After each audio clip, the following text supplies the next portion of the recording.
like, I need to make sure that the audio works. So I'm gonna wait for the stream to catch up because initially I had things set up a little oddly and I feel like I should adjust, but let me see. Hello. Yay, it's working. Okay. That is always good. But hello everyone. I am Rebecca from ChemKnits, and today, well, I figured that it would be fun to let you join me at work. We are going to unbox some Nitpicks packages. I have here a retail order and my first, oh man, I don't think I can, my first wholesale order is over here. I'm like, I should make sure I could see. Well, you can see, yeah, my first wholesale order is down there. Figured that we'd unbox these to see if there's any difference in the way things are packaged up. And slightly more exciting, there's two new to me bare yarn lines on the retail side, and so that's what I ordered here. I actually ordered them both the same day, and I realized that I left my notes in the other room. But yeah, so we'll unbox the yarn, and then I figured you can join me as I film a few Leave No Dye Behind, maybe a couple Dye Pot Weekly episodes, and so we can just hang out and chat. So that way there will be yarn dyeing once we do the unboxing. So yeah, I thought that would be fun. Let me grab my notes.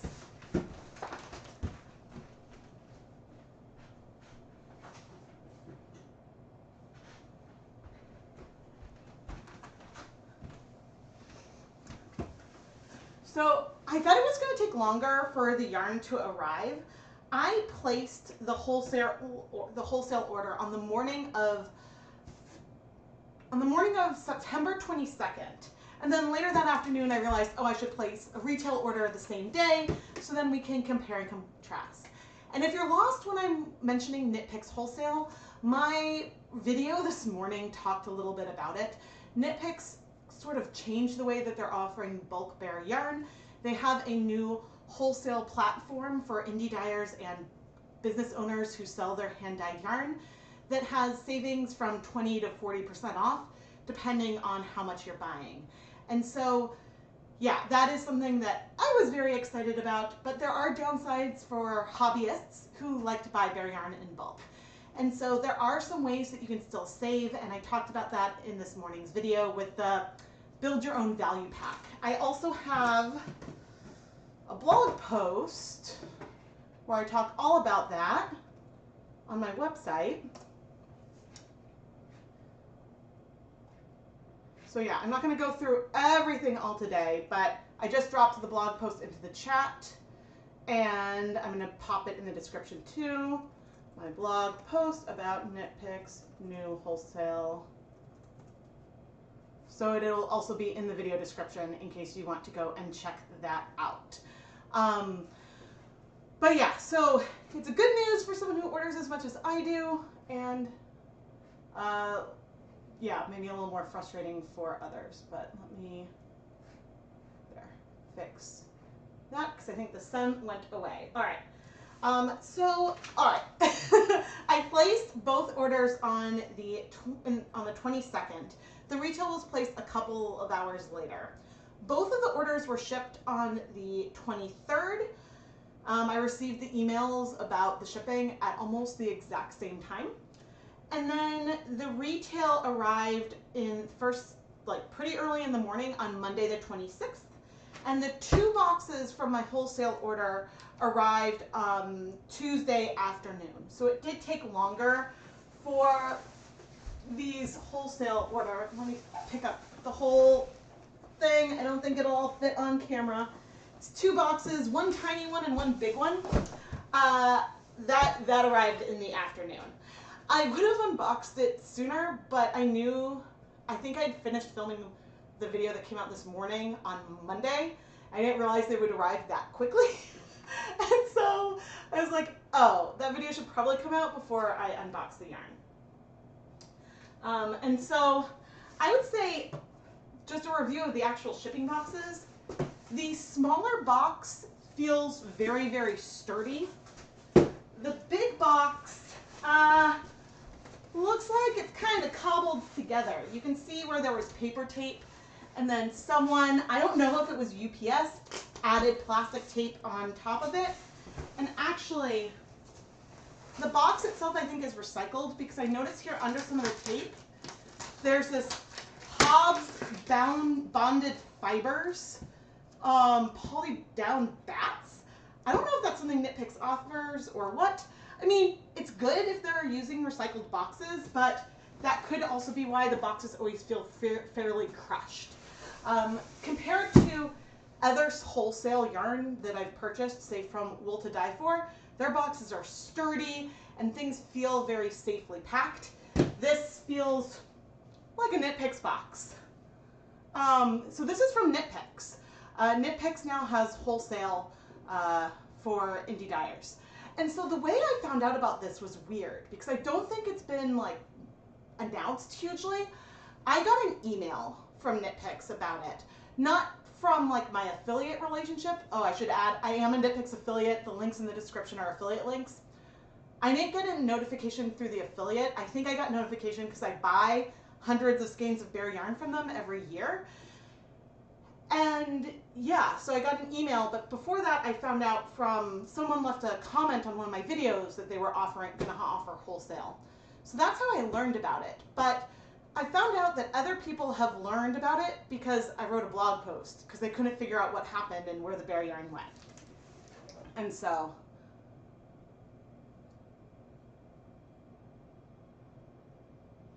who already watched the video that was from this morning? Woohoo! You guys are awesome. All right, let's open this guy up. I'm gonna need a box cutter. Now, I am very, very careful with a box cutter when it comes to bare yarn. And so this order is exciting because it's wholesale, but I am a little concerned that it's not gonna show up in bags. If I ordered wholesale and I get loose skeins of yarn that aren't in bags, I'm gonna be very unhappy and reach out to them. Okay, so, this is a nice thing. Let me see if I can show you guys. So, underneath the package, they did put some brown paper there, so, oh dear, that's my mouse. There. So if I had used a box cutter on that, there's something in between the yarn and me. That's great, that's keeping it clean.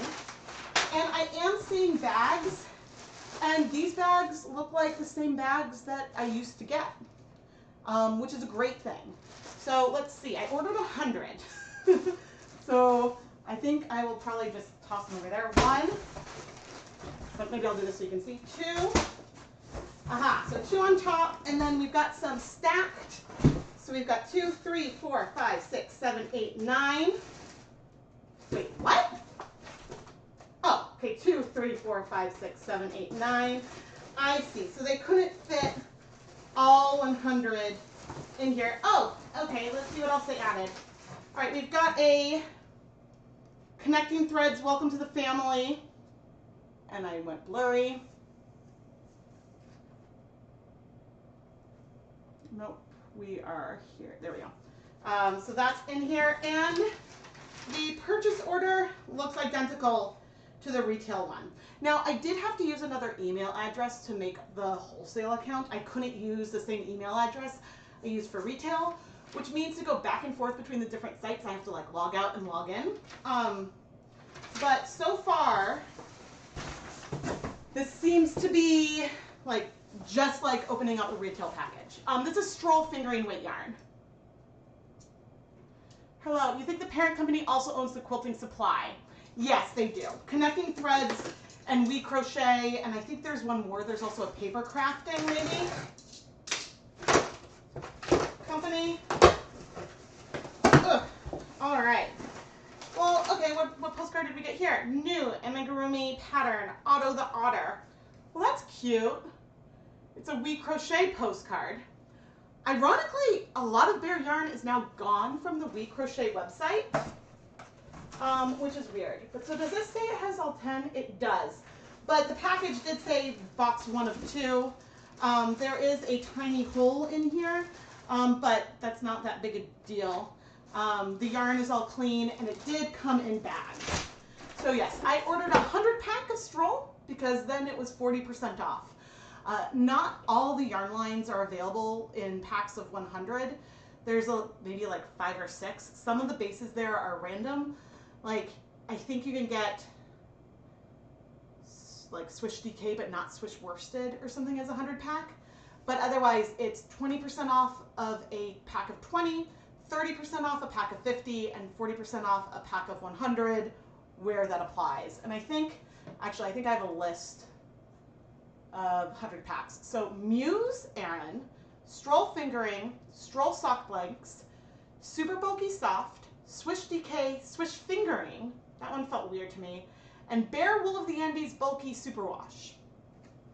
Those were the limited ones that are available as 100 packs, which means that those must be the biggest sellers that Knitpicks has for bare yarn, because, or the ones where the margins let them offer it at 40% off. So I thought that that was interesting.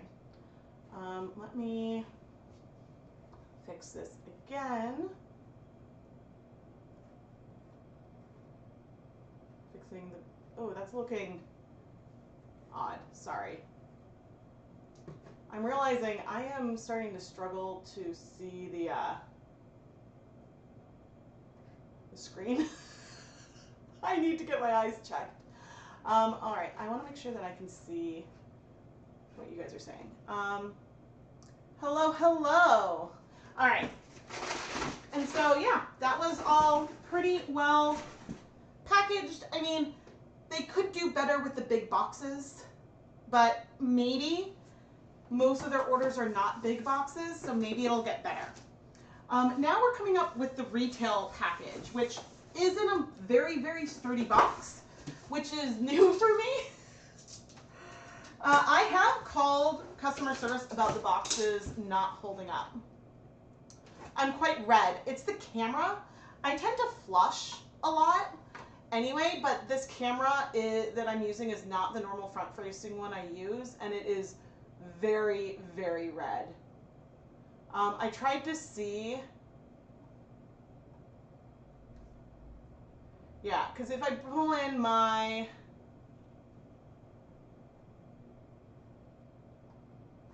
see the other camera, which is like at a weird angle, but yeah, it's the, for some reason, this camera is like really liking the reds, which is not usual.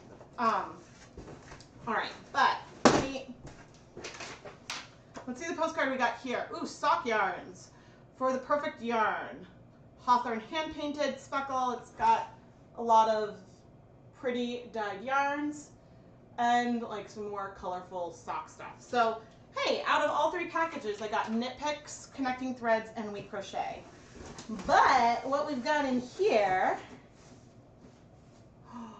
this is soft. Oh my goodness. Oh my goodness. This is so soft. Okay, this is a new yarn line. It is Array. It's a super bulky weight single ply yarn. There are 52 yards for 120 grams. And I am so excited, and I'm now overexposed because I'm showing this. Maybe that's a little better. It is really, really soft. So if you've ever used Tough Puff, which is another super bulky weight yarn, I need to like have a better,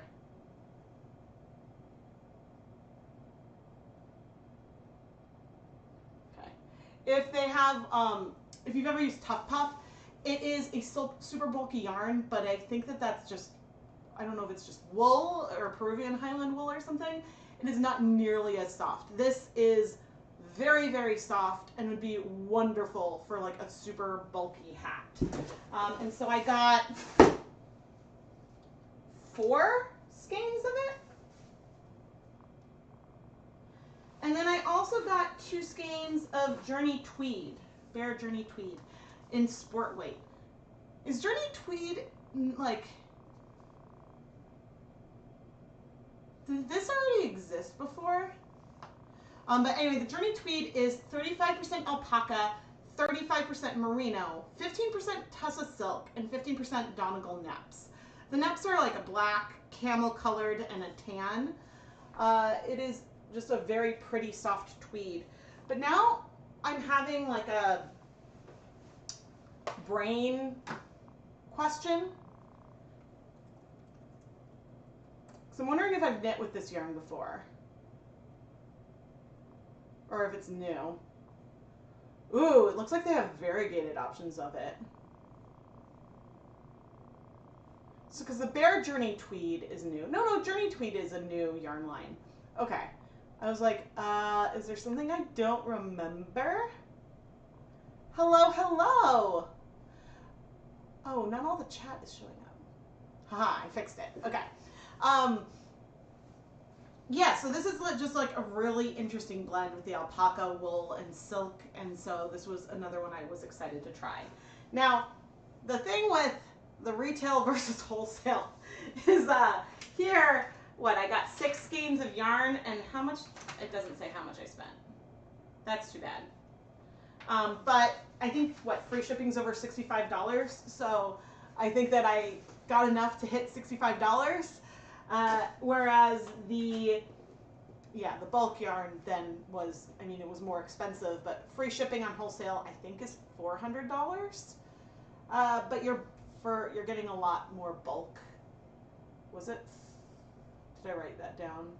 Yeah, it's $400 in the US. Otherwise, the shipping is flat rate, so the highest the shipping would have been otherwise would be $15 if your purchase is, and it's by dollar amount versus the actual weight that you're ordering. So anyway, it seems to me like the wholesale, good news is that it came in bags. So that's the good news, but otherwise it seems to be packaged just like things were from Nitpicks. I didn't know if they were going to start for wholesale packaging the yarn any differently. Like maybe they would have some without having labels on every skein or anything like that, which in the short term wouldn't make sense for them to make that change, because then if you think about it, they would have bags of Bare Stroll with 2 different SKUs, one for wholesale, one for retail. But I'm happy that it arrived in the way that I was hoping it would, and so that's, I think, pretty important. But anyway, I do have my Nitpicks affiliate link pinned. I don't know if I get commissions if people sign up for wholesale, probably not. It is a very different type of website to navigate, not quite as easy to like search and find things, but it is just bare yarn, so there's limited SKUs there anyway. Hello, hello, welcome. But yeah, so now I thought that we would go and dye some yarn. So I am going to transition away from my counter, or away from my floor, and we're going to go up to my counter, which is very much not in focus. And so we are going to fix that. Nope, that is the microphone. Yep, I am definitely struggling when I'm sitting a little far away to see my computer. Focus.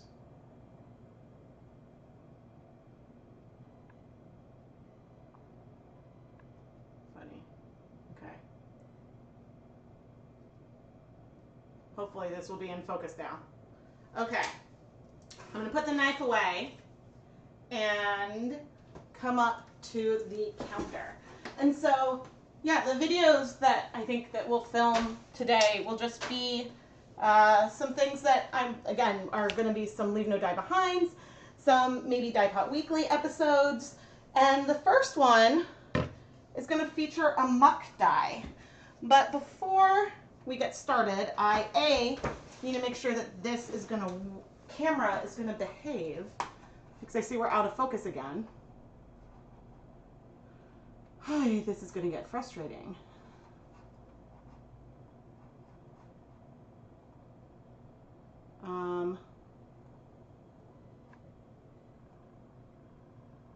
Zoom, pan. Okay. Let's see where you are. Okay, muck. We've got our muck dye. And I'm going to move the rest of this bare yarn out of the kitchen. Oh my gosh. It's heavy.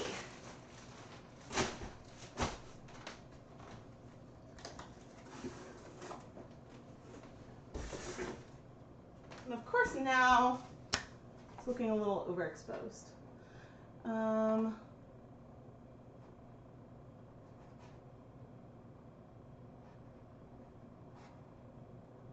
But yeah, I'm now realizing I absolutely need to get my eyes checked. So where can you guys see? From like here to here? Let me adjust the camera.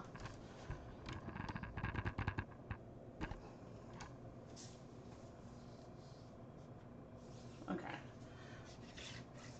I'll do my best to remain nice and in frame. So right here, I have some really old stocks of my muck dye. And I tried to use this, I think, in the live stream where I did just where we let the random color picker. How do I change this on here? There we go. I used a random color picker, and there was a color I wanted to be a little bit brown, and so I tried to start with this, and it didn't really work. It seemed a lot more cool toned than what I remembered. So I thought that we'd take a look at it because some of the differences might be because of the color staining the bottle, or maybe colors crashing out, maybe it wasn't well mixed, and things like that. So I've already filmed an introduction for this one, and I don't know about a title. It'll probably be like, oh dear. Did something weird on my camera. It'll probably be something like using really, really old dye stocks. Okay, I'm like, can you still see? Can I still see? But yes, now you're hanging out with me while I'm working. And what I'm doing here is a lot like what I do every month for the Patreon behind the scenes live streams. Although those tend to be, I try to keep those to 30 minutes, and today will probably be a bit longer than that. Here is the ancient muck dye stock, and you can see I always label them with the date that I prepared the dye. And so it's possible some color difference came from maybe some color absorbing into this bottle. You can see that the line here is based on where the solution is. So sitting around for a year clearly has done something. But I'm gonna go get some gloves, and then we're gonna shake this up and pour everything out and just see what we're working with. It's possible there are going to be clumps and chunks, and I don't know. I try not to let my stocks get quite this old, but things can happen. Welcome, Deborah. All right, let's see. All right, so the first thing, we want to shake this well. Aha, some of this thick stuff on the side is coming off. Now, I don't know exactly how many pigments there are in here, but we did start with 40 different premixed colors from Jacquard. And I'm going to keep shaking this a bit off camera. Okay. Let's see. There's definitely something thick on the bottom. Praying now that the lid stays on. Okay, there's probably something there. We will rinse it out, but did the focus come back? Yes, okay. It's like as I run around and check. All right. And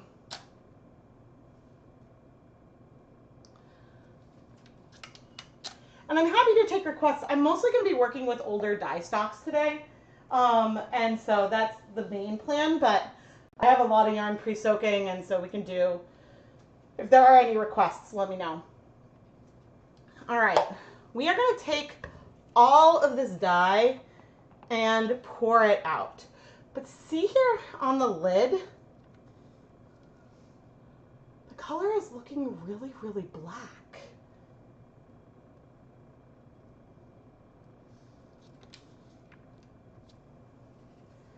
And that is not what it reminded me of when I first used it. So pouring it out, I don't think I see any chunks. There's a little bit of foaminess because I shook this up so much.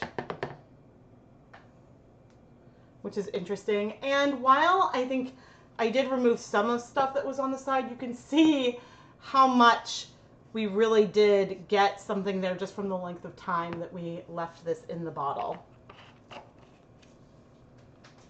This is so weird.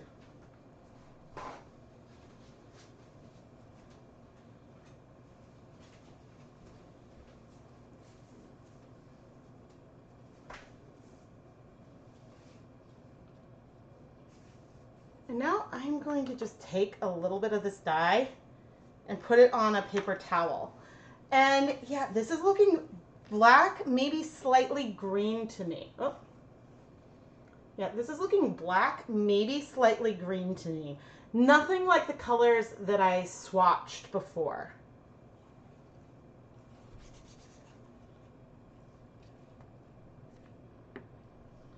Honestly, part of me is wondering if I honestly, part of me is wondering if I finished and used up the muck at one point and I have mislabeled something here in this stock because of how different it is. But let's try dyeing some yarn with it. Okay, chat. And I will say it smells very, it doesn't smell like black, it smells very paint-like.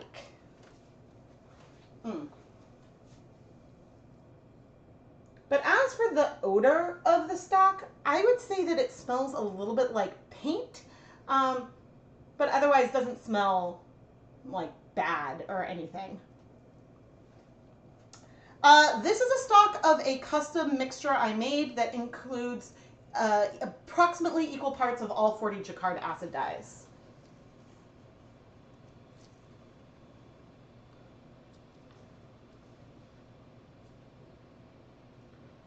After a little bit of time, you're starting to see maybe a hint of some pink on the edge, more green in the middle.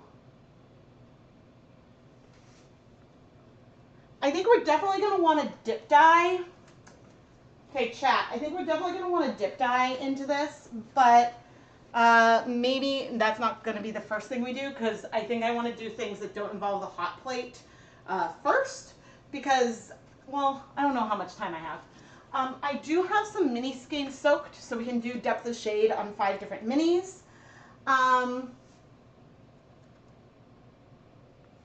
But yay! Yeah, so I might do minis versus doing 100 grams of the depth of shade.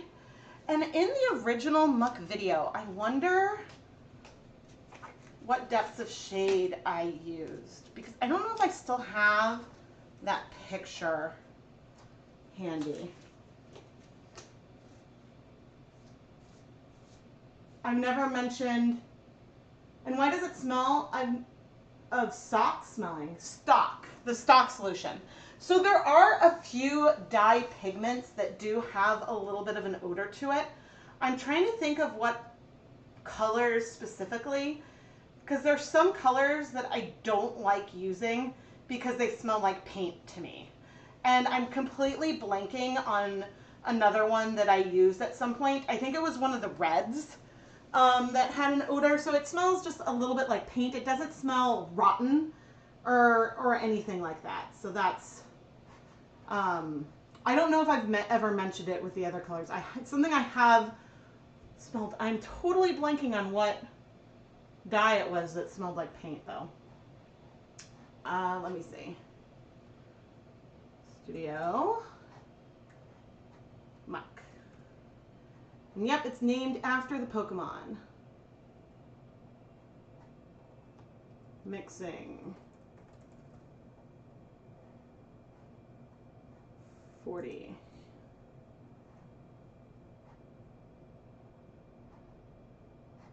Okay.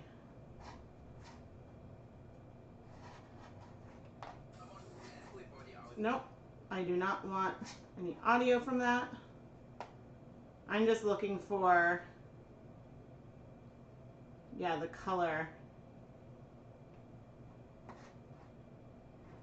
Because I can share this. Oh. I'll stop playing it.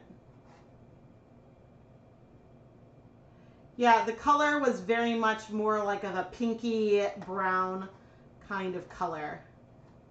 Let me see if I can share this with the timestamp. Actually, you know what I'll do? Actually just take a screenshot of this. There we go. That's the easiest way. I was like, because I don't have other share screens set up. Nope, screenshots. All right, so here is what this color looked like when I mixed it up fresh. And so the color was very, very much more brown-like. And I can also grab, this I know I have. Let me see, color swatches. Here we go. But I'm gonna need to scale.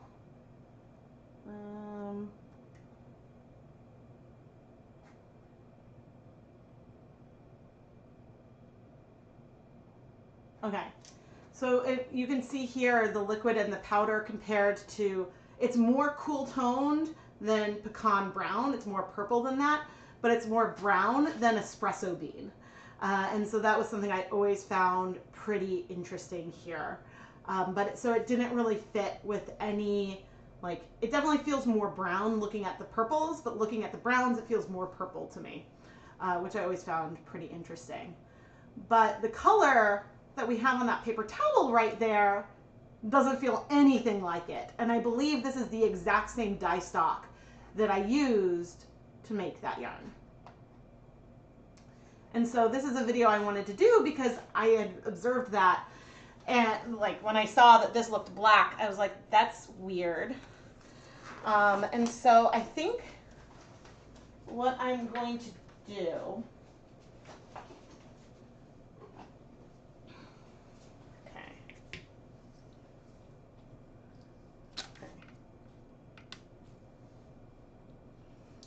the first thing I want to do is measure out 100 milliliters of this dye so we can dip dye some yarn into it to see if and how it breaks. And I'm going to have to go, I'm measuring to the liquid, not to the foam that a little bit of foam that we have from the vigorous shaking. So I'm going to set that aside. Ooh, but I don't know if I'm going to have, we'll be doing it on superwash yarn. It'll be fine.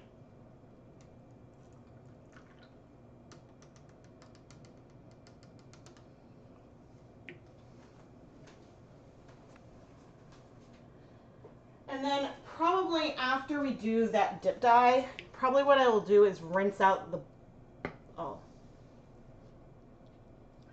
probably after that dip dye, what I'll end up doing is rinsing out the bottle to see what, if anything, is left in there. Because it looks like a lot of warm pigments are maybe what's stuck. Okay, but now,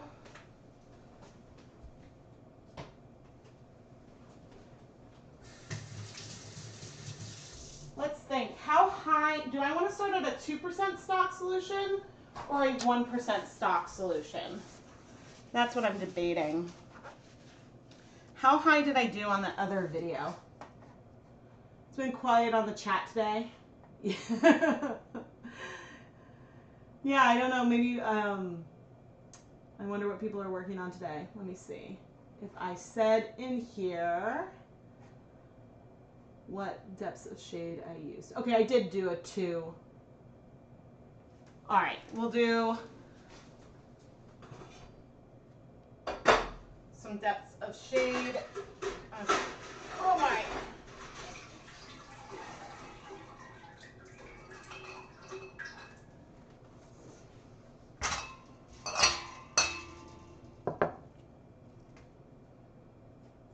Some jars, I suppose. No, they aren't all even. I was like, oh, can I just reuse these jars that I used in another project? And not entirely. So I'm going to pour these out. I did do another video with mini skeins recently, and that one should be out sometime in October. But what I'm going to do now is I'm going to add a cup of water to each of the jars.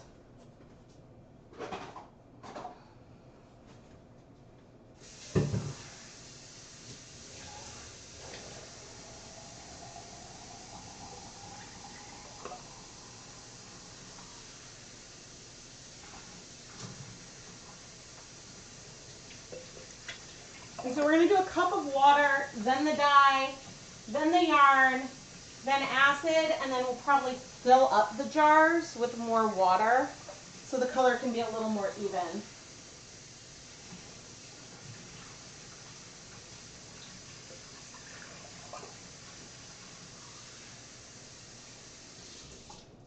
And this project is partly inspired because I had some mini skeins already soaked. And also I wanted to use up this dye stock and I've been saving it. Ooh, that's looking super green and pink right now. This could be really, really interesting. You're working on Christmas stuff. Halloween lanyard. Ooh, fun. Let me see. Okay, I need to get more on screen for you because I'm hiding it. Okay, that's actually not bad, all things considering. Okay. I think I'll do this as a time lapse. Okay. Voiceover. One of the first things I wanted to do was look at the depth of shade of this color that we poured out. And so I set up 5 mason jars, each with a cup of water, and then added different amounts of this dye so we could have between a 2% depth of shade and, wait, 1, 2, 3, 4, 5. So we could have between a 0.25% depth of shade and a 2% depth of shade, where a 2% depth of shade is referring to the ratio of 2 grams of dye per 100 grams of fiber. And since we're going to be dyeing 20 gram mini skeins, I added 40 milliliters, 20 milliliters, 10, 5, and then 2.5 milliliters to each of the jars respectively. Then I added in 20 grams of yarn and then 1 teaspoon of white vinegar.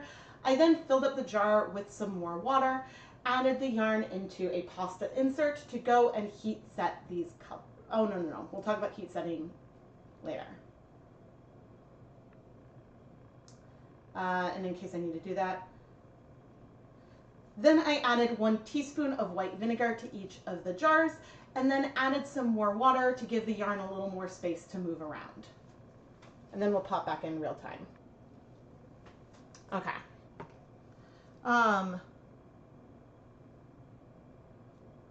Woohoo, all right, I need my syringes. I think I have 20, 10, 30. No, we'll just do the 20 twice. Okay, I have a bag of these like tiny spoons and I just spilled them all over my container. That was great. Okay, we'll use just 3 syringes. Oh man. Okay. So one thing I've never been a huge fan of with using syringes, and actually this color is so dark it's not that bad, but sometimes colors are so deep that it is really hard to see the difference between like the plunger of the syringe and the color of the dye. But this first one is not bad. Okay, so 40, 20,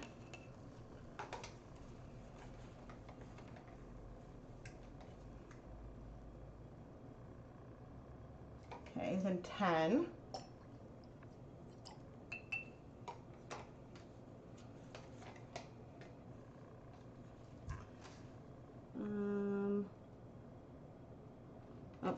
down too low. The 5 is a little harder to see.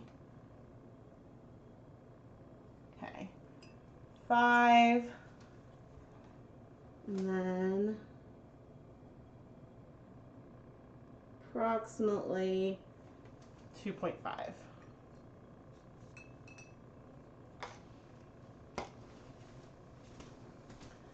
Wow, I'm gonna keep removing this. Cool. All right, you guys can see, and I'm gonna stir these. And whenever I stir something like this, I always start with the least concentrated and go down to the most.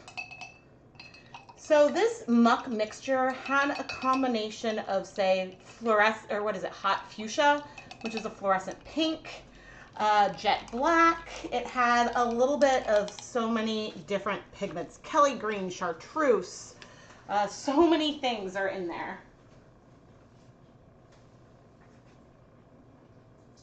The yarn here is Wool to Die For's Crazy 8 DK. So it's a DK weight yarn. It's 100% superwash merino. And I've not said that in the video yet. Yeah, this color is different. This is the first time I've really, and I shook this up as much as I could, that I've really observed a change in tone based on the age of like my dye.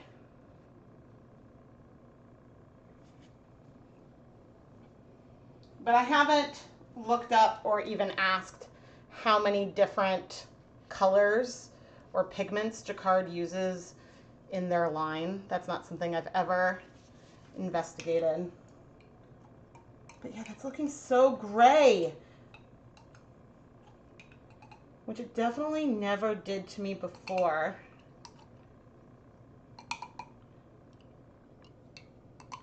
At least it is feeling darker and darker. There's such a greenish hint to it. This is so weird. Now, if you're going to wonder why I'm going to add 2 spoonfuls of vinegar to each of them, it is because this is a 1/2 teaspoon measuring spoon, because that's for some reason the one that I have in my little vinegar cup, which I always add the vinegar to a cup because the jug is too big, and otherwise that makes pouring hard. But now I'm just going to kind of fill these up approximately the same amount.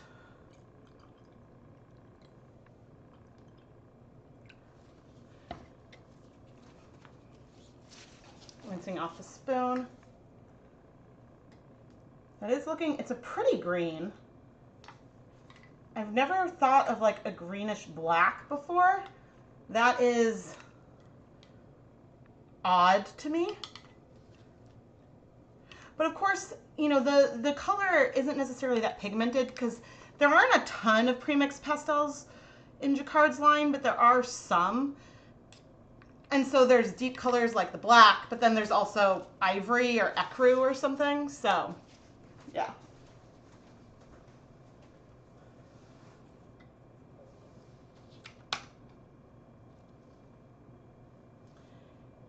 It looks like I put a filter on this because I'm not seeing any of the warmth that we had before. So something either sort of absorbed by the bottle or degraded in the time we had it in the stock container. And so I'm not sure if I've had the hue of a dye in a dye stock change noticeably.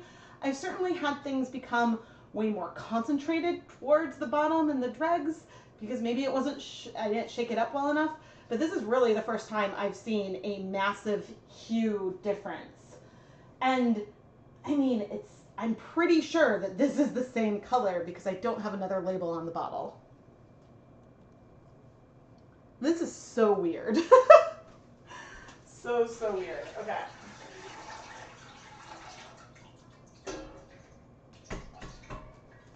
And so I have this whole thing all set up. And so I'm actually going to move these. Apologies if you can't see very well.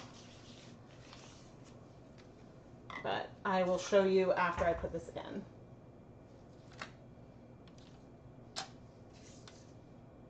Oops. Turn on. I'm now going to put these jars inside a pasta insert and go stick it into a water bath where I'm going to have the water level be below the level of the jars, so that way I can heat set the yarn. And so we will heat it for at least 30 minutes. I want to make sure all of you can see as well. So they're just sort of sitting in the pot like that. And I'm going to stick it inside a bit of a water bath that I had from my other project. It is cold. And now I'm going to heat it up. I don't like the idea of putting, and I think that this is also what's recommended for candying. I put them inside cold water and then I heat up the bath because I would not want anything like the jars to crack or anything that would kind of ruin our project. But the difference in hue, because think back to what I just showed you, and again, I'll show you what the yarn looked like. And because it's not like this was stored in sunlight, I store my dye stocks under a bathroom sink inside a secondary container. So there are like fluorescent colors tend to be more sensitive to light, but this is what we had before. And so, yeah, and it's now looking more greenish and black, which those pigments were in there. You want to do this with cotton yarn? Just make sure if you're going to do this with cotton yarn that you're using dyes that would work on cotton. So,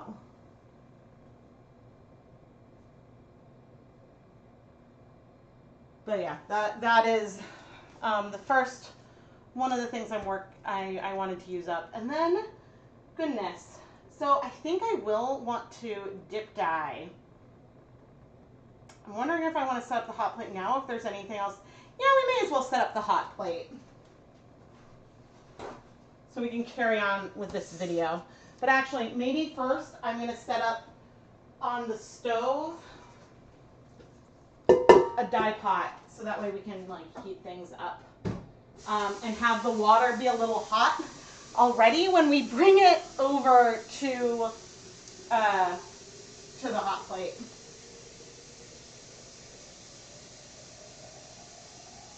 That seems like it makes sense.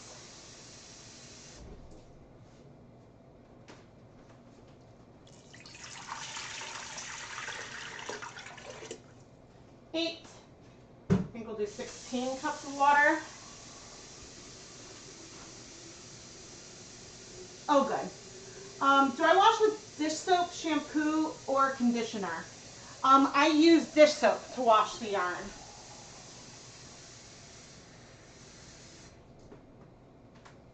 This is the one that I'm using right now. It's just like an unscented dish soap.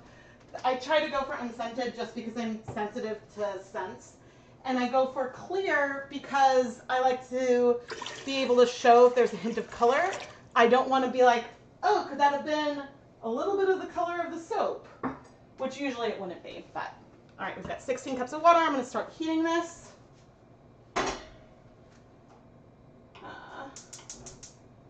We heat that there. Okay, and then we'll set up the hot plate, but I'm going to dry off the counter. So this is my countertop, and I protect it with a shower curtain. It's an IKEA shower curtain.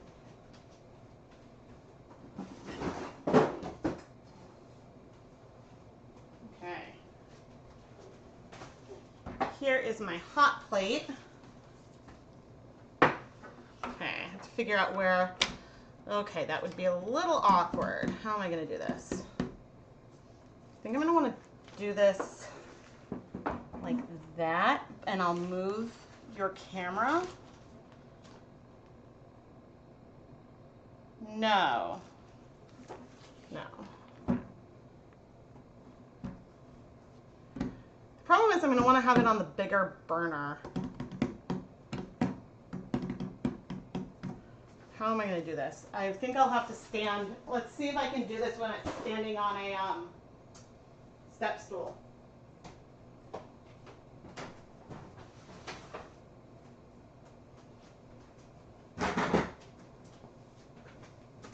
Oh yeah, that's not bad. Okay. That's not bad at all. Okay, I'm not even going to plug that in yet because we will have that ready to go. The problem with having the hot plate is once we start using the hot plate, then we're kind of committed to the hot plate. So it might be worth setting up another project. And maybe we'll do something watercolor. And so right now it's not going to be all on screen. I will make it more all on screen for you once we're actually going to dye, but I think I'll just do an introduction and get the yarn set up. Is dish soap comparable with a professional textile detergent? So I do have some videos where I compare using dish soap to using Synthropol, which is a pH neutral detergent for dyeing specifically. And the Synthropol has an odor I don't care for. It's very scented, and it didn't really seem to make much of a difference to me. And so the regular dish soap was cheaper and easier to find, and so that's what I use more. So I hope that that helps. Okay, let's see. Since I just bought 100 skeins of Stroll, let's dye some Stroll.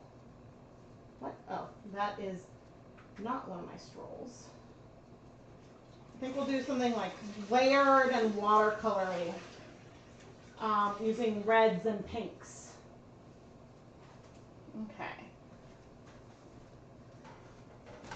So we're going to put in 300 grams of Stroll, and then we're going to add water and vinegar, and then I'm going to set this aside until then we come back to the project. At which point one burner will already be hot, the other one won't, but that is what it is. Okay, I need to get water.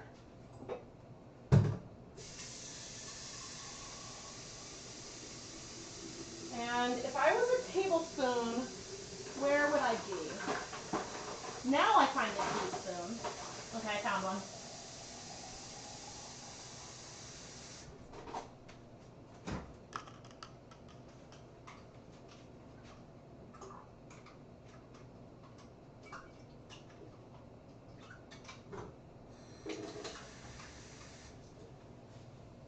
Okay, so now I'm going to start from the beginning.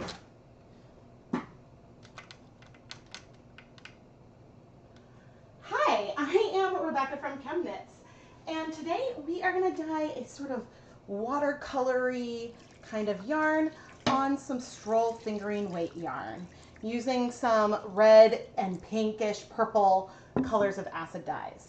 Today we're going to dye 300 grams of Nitpicks Stroll fingering weight yarn. This yarn is 75% superwash merino, 25% nylon, and I just added, and the yarn has pre-soaked in just some plain tap water for a little over an hour.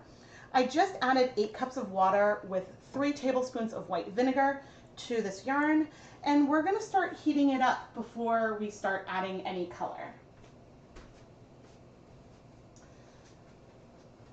But we're not actually going to heat it up now. I'm just going to set it aside. So I decided what I wanted to do, and we had the space to set it up. All right, what I'm going to do now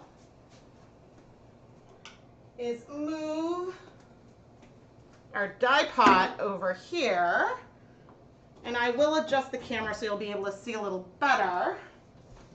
But we're going to turn this onto high.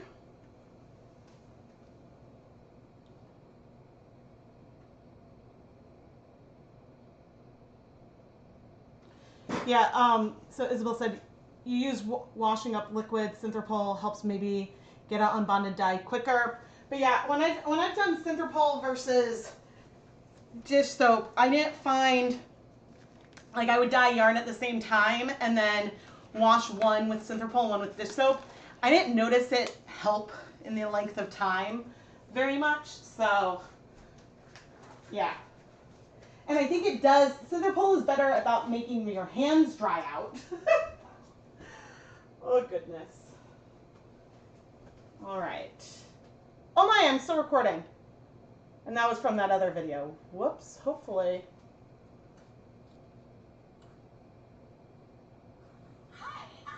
Okay, good. Sometimes if my camera, the screen shuts off, then when I go and turn it back on and press record, it doesn't record, it just wakes it up, and so then I get nervous. In my dye pot, we have 16 cups of water and 3 tablespoons of white vinegar. And now I'm going to add 100 milliliters of our muck stock solution.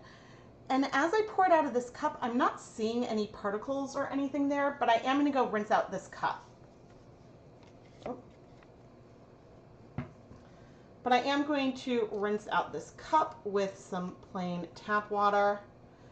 And the color is feeling a little bit greenish to me, so we'll see. But we're going to heat this up, and then we will dip dye 100 grams of yarn into it to see what we end up with. And as part of the voiceover for earlier, Rebecca, this will be interesting to edit. The mini skeins are 20. The 20 gram mini skeins are Wool to Die For's Crazy 8 DK 100% superwash merino wool. You know, all right, we could dye for the dip dye. We could do Swish DK or we could do Stroll. I have both of them pre-soaked. And it's probably going to take some time for this to heat up because that's what's going to happen. Time. Let's give it 10 minutes and I'll try to set up the front-facing camera again. I had it set up so that way like I could kind of see the monitor, but we'll see. But yeah, so please let me know if you have any questions in the chat. Aha! Because now there I am.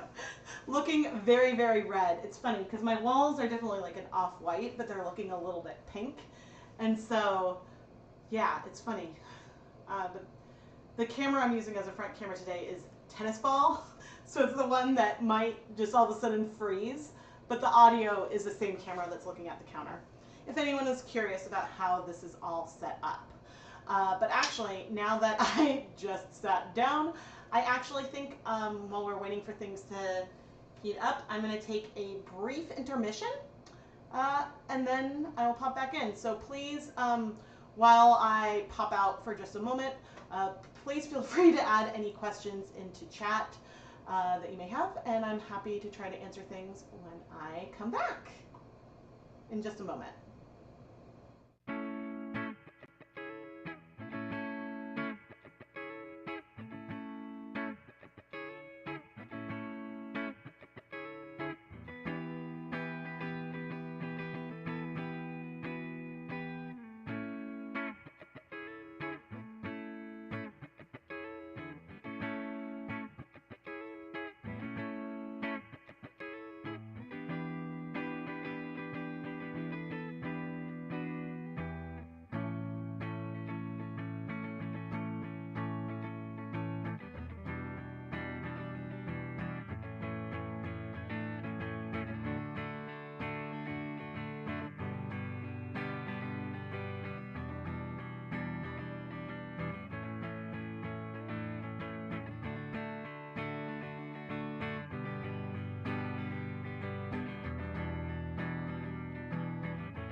Hello, I'm back. Oh man, but yeah, I'm just trying to rack my brain. I mean, there are colors, and, excuse me, there are colors that people have realized work differently when they're using an older stock. And in fact, one of those is something that I will be having coming up, but I was using a fresh stock that day. It's just that there's a pigment that must settle. And so if you don't stir it well, then you're gonna end up with a different color. So that is something that is coming up. And so there's some colors, like I think avocado is one. It'll be really, really teal after you first mix it up, and then something yellow comes like near the bottom, near the end, which was always surprising because I'm like, this is well mixed. I'm not seeing any particles. The color is changing when I'm using it. I forget if avocado is listed as like a tricky dye or not. I don't remember if that's one of those, but that's one that I've seen in like live streams and things when I've used it. So there are definitely some colors that can be surprising. And some other ones that can act in a surprising way. Hyacinth, which is a gorgeous purple. If you're using the dry powder, it almost disappears until, I don't know, it takes some time to dissolve. So it's like you see the powder, then the color is basically gone, and you're like, oh, that's pastel. And then you add heat, and you're like, oh, there's a lot of color. And so that's one that's surprising. Beth, you got an ad on your TV but not on your phone? Oh, interesting. Well, it may depend also if you are logged in on your TV versus your phone. Because if you're watching from the same account on both, then I don't know for sure. I have no idea. Ooh, I'm starting to see some steam. I think. I'm like peering at the camera. But yeah, I'm noticing that more and more I'm having to like squint when I'm looking, when I'm sitting a little further back and I'm looking at like the different settings from my streaming software. And so that's one of the things that's like, oh no. I technically have glasses. All right, so we're gonna, I guess, story time a little bit. I don't remember the year, a million years ago. Oh gosh, well over like before I was married, before I was even engaged, so I don't know, 15 years ago, when I was going through the diagnosis for my chronic fatigue syndrome, one of the first symptoms I had was that thing, I was having trouble focusing my eyes. And I did have glasses briefly from in high school. I have astigmatism, but like so like my depth perception is more affected than like what I could see. And so having more trouble feeling like I can see and perceive information with my eyes was one of the first big fatigue symptoms that I had. And so I got new glasses, which I have not updated that prescription in that period of time because the benefit I got from wearing the glasses was so slight that it wasn't worth the annoyance of wearing the glasses. So, and it wasn't bad enough to look into contacts or anything. So, yes, I have glasses, but I'm much older now, and so I don't know if I've struggled a lot with more fatigue flare-ups this summer into fall overall, and so I don't know if feeling like I'm having more trouble seeing things is a fatigue symptom or if my eyes are actually getting worse. So yeah, I just feel like it takes more effort for me to like look and read the, I don't know, probably like size 10 or 8 font compared to where I'm sitting. So I don't know. But yeah, so I have glasses, but I have not updated it, and so that's on my list of things that I should be doing. So, but that means if I end up with glasses, that means I'm going to need new safety goggles and a lot of new sunglasses because I'm using this pair, which I don't love. Whoa. Oh, that's so weird. Okay, with this computer, I don't think I've ever tried wearing sunglasses looking at it.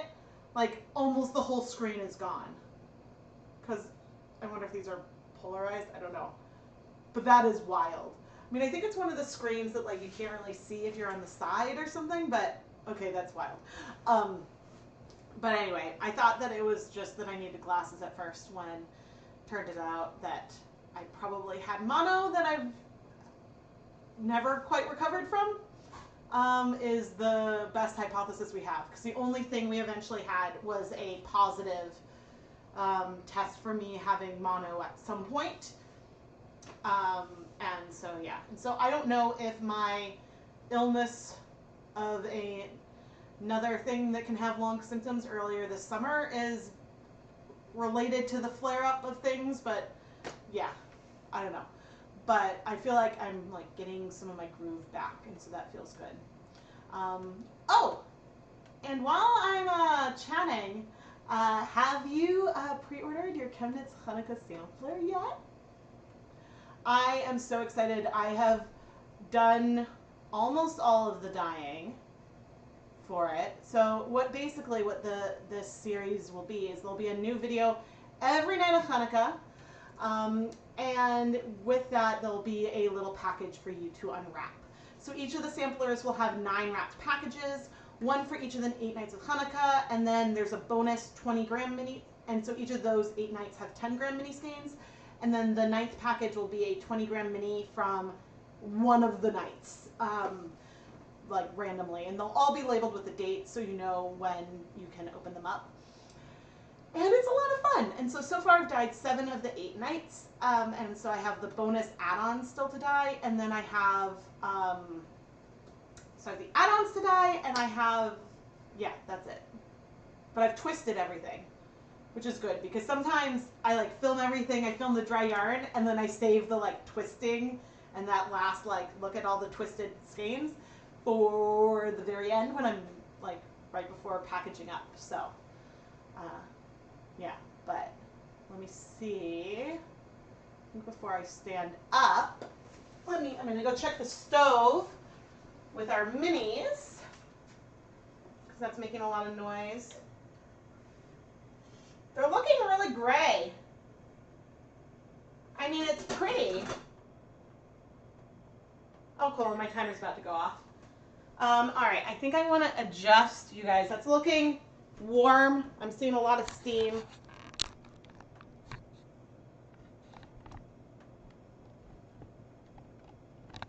There. You should be able to see a little better now. You can't wait for you to arrive so you can peek at the stitch markers. Yes, I do have fun extras, which, I mean, there will be stitch markers. And that I make. And so that is always just, always fun. Oh, all right, I think I might do Swish DK. I was going to do Stroll, but since I have DK 100% superwash merino on the minis, may as well do DK here. If I'd planned better, I would have grabbed a skein of Crazy 8 to use, but your spouse just ordered yours for your birthday present, December 20th. Oh, Adriana, my birthday's the 13th of December. So, early happy birthday. All right. Okay, we are not yet at a boil, but our dye bath is hot, and so let's start dip dyeing. We are going to dye a pre-soaked skein of Nitpicks Swish DK. This yarn is 100% superwash merino, and oh, a clump of something. That's interesting. We have a clump of something that sort of, is it now gone? Sort of showed up briefly. That was a bit of a surprise. So far it's looking really gray, and I've peeked in on the minis and those are also looking very, very gray. What I'm trying to look for here is seeing if we see a shift in the tone here, or what. Because like on the paper, it looked like, you know, maybe it would shift into some green. Is there another, like, there's some like random like splotchy things in here. That's so weird. That's so weird. You know what I think we're gonna do? I think right now I'm gonna set the yarn down briefly and we're gonna add some more acid.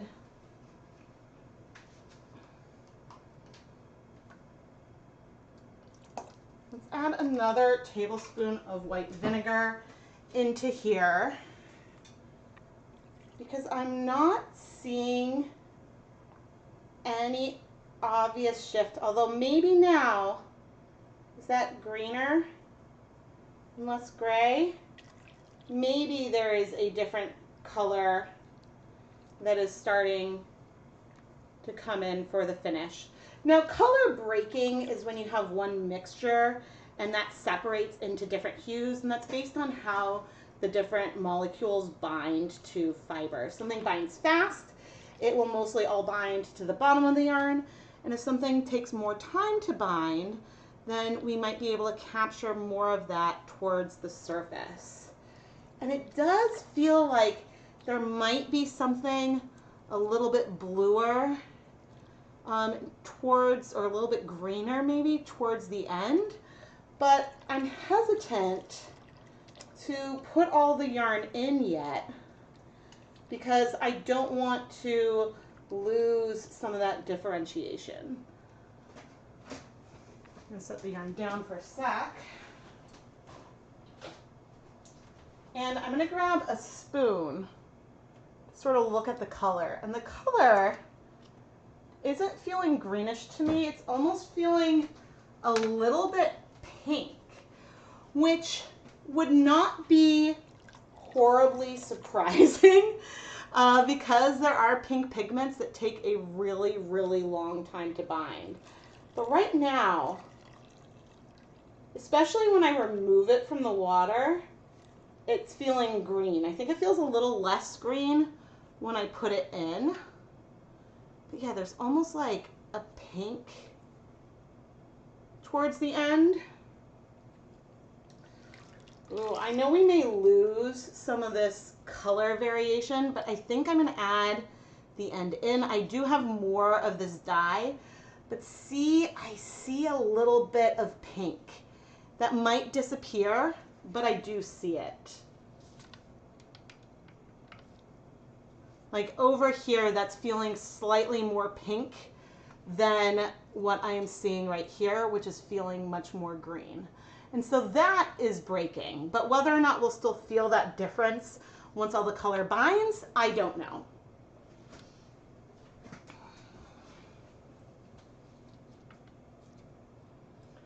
But anyway, now we are going to heat this yarn for 30 minutes.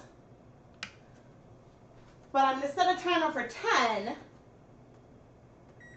and then after that we will move it to the stove. We'll check in. I'll move it over to the gas stove, and then we'll bring over that yarn that we set up so we can layer some colors onto it. I don't think I set a timer for the yarn that's in the mason jars. I mean, I say I don't think, I know I didn't. So I'm off camera gonna check in. It's nice and hot. And I'm peeking at the deepest color. I think what's left is a little bit pinkish.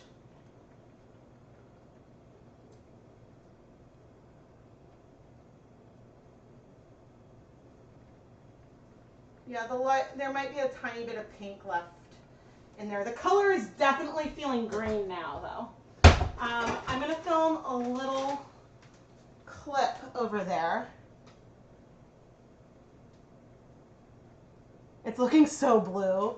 Yeah, it's looking, I'm surprised because it was looking so black. And yeah.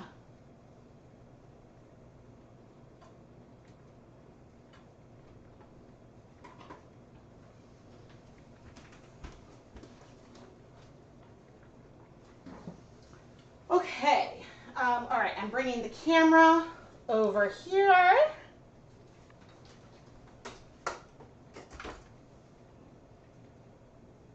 It's probably been around 30 minutes.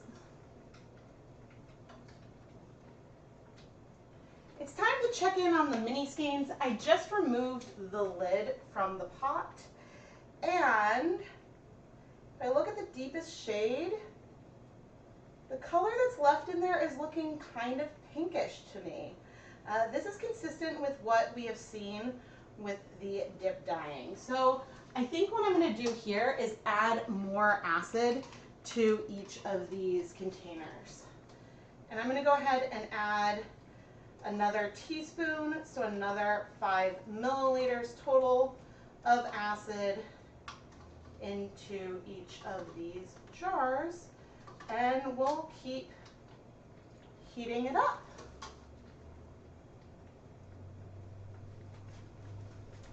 I think I might show the dip dyeing first. I don't know what order I would do it in the video. The color over here is really, really pretty.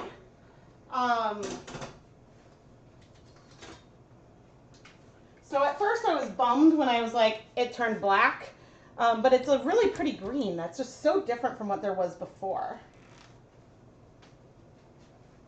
And so that is always perplexing to me.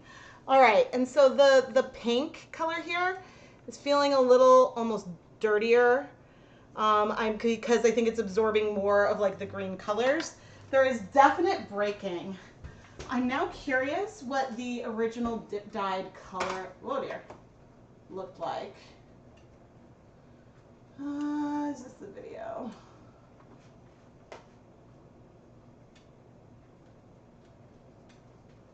So the dip dye before was kind of brown with a little bit. The finish at the end was similar, but the overall, like, there was no green, like no hint of green.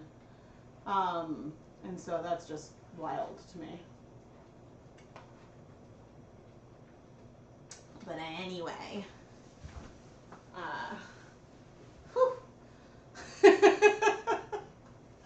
it's been, oh man, it's been a day. How am I doing? Okay, I'm good. I should make sure, I should set another timer so that way I don't miss out on school pickup. Because right now I just have the timer for when I need to go. But why don't I do a timer for me to wrap up if in case I am still streaming then, because that is important. And I'm checking to see if there's word. Nope, no word from Keith. One of our cars is giving us trouble again. Oh dear. I keep like hearing the simmering over there and like peering over. But let's see. What is coming up in the next few weeks? We have some sparkles. We have some hand spun yarn by me. Not the spinning part, but we have the dyeing part. We have that coming up. We have, revisiting an old Dive Into Dyeing video, or footage that I originally shot for Dive Into Dyeing and then didn't end up using for Dive Into Dyeing. And it was actually the video, which is why I do a lot of crude swatches now, because with that one, I used both Jacquard Chartreuse and Kelly Green next to each other, and you almost can't tell the difference between the colors. And so that video should be out on Friday.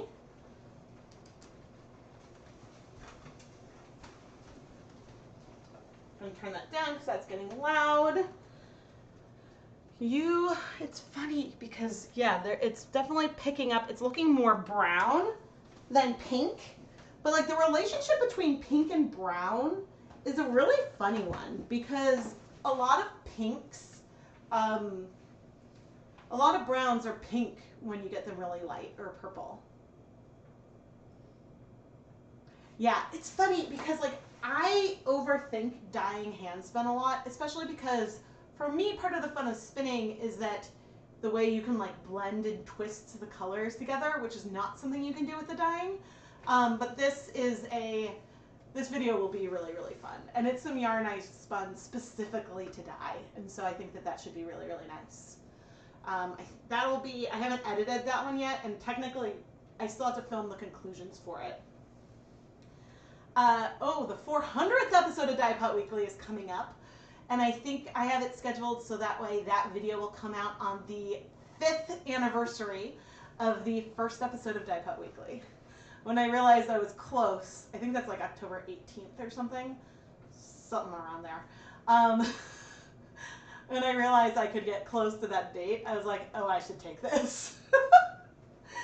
And so, yeah, I don't know if all of you know, but the whole Die Pot Weekly series started off as a Kickstarter campaign, which started in September 5 years ago, whatever year that was. And yeah, the Kickstarter was to start 25 episodes of a weekly series. And then there was a stretch goal, which brought it up to 35 episodes. And so that was the first time I'd ever sold hand-dyed yarn. People got mystery yarn. Or people also could be the first sponsors of Die Pot Weekly videos, which I've now renamed as Lab Partners because I realized there was some confusion when I would get a commercial sponsorship, which, you know, because of FTC, you have to be clear like, hey, this company paid me to share this stuff, or this, you know, person paid me to say this stuff, versus an individual who's getting a shout out. So that's why I changed that to Lab Partners. But yeah. So that's a big anniversary. Even though my first videos on this channel are real old. I think my first yarn dyeing videos are over 10 years old on the channel, which some of them are real cringy. Like, just the mess in my kitchen, the angles, and there's some things that are still not perfect, but I've gotten better from a lot of things. But I think the other day, I got a comment with some like reasonable constructive criticism about the shakiness of the camera, making it hard to watch, and going forward I should change that. But it was just funny to me because that video was 10 years old. And so I'm like, you know, oh, thank you so much for the feedback. I'm happy to say, like, I don't remember exactly what I said. Something like, you know, I've made changes since this video, which is almost 10 years old. So yeah, because I know it's probably not always obvious when you watch a video how old it is, but that one was old, and so that was funny. But like, I definitely, like, I do try to listen to feedback, and I try to take that into account as I make changes and plans and things like that. So thank you all for sticking with me. But yeah, so I can't believe that the Kickstarter was so long ago. And it's funny because I might definitely, I'm definitely not opposed to doing some other kind of like Kickstarter someday if there's something I need to like raise money for. But yeah, like Kickstarter liked my project because they like put it on the projects we love, and so that was really fun. All right. Oh, right. Okay. Film. Oh dear. Don't spill. Actually, I want to steady the camera, so I am going to... Oh no. Okay. Well, there, at least I can hold it. In the 10 minutes that this has been heating since I left, the pink is looking a little bit more brown, but it is quite different from the green we have on the other side.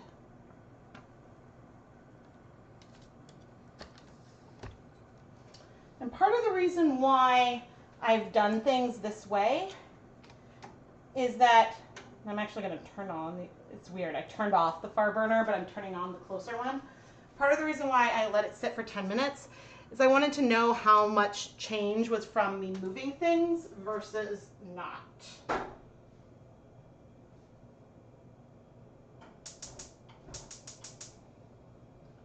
mean, this is a very pretty, it almost feels glazed. That's so weird. That is so weird. Okay. And we are going to start heating this up. I should set a timer for 20 minutes. over there. And we'll just have to let this sit. And in the meantime, I can try to adjust you so that way you can see. I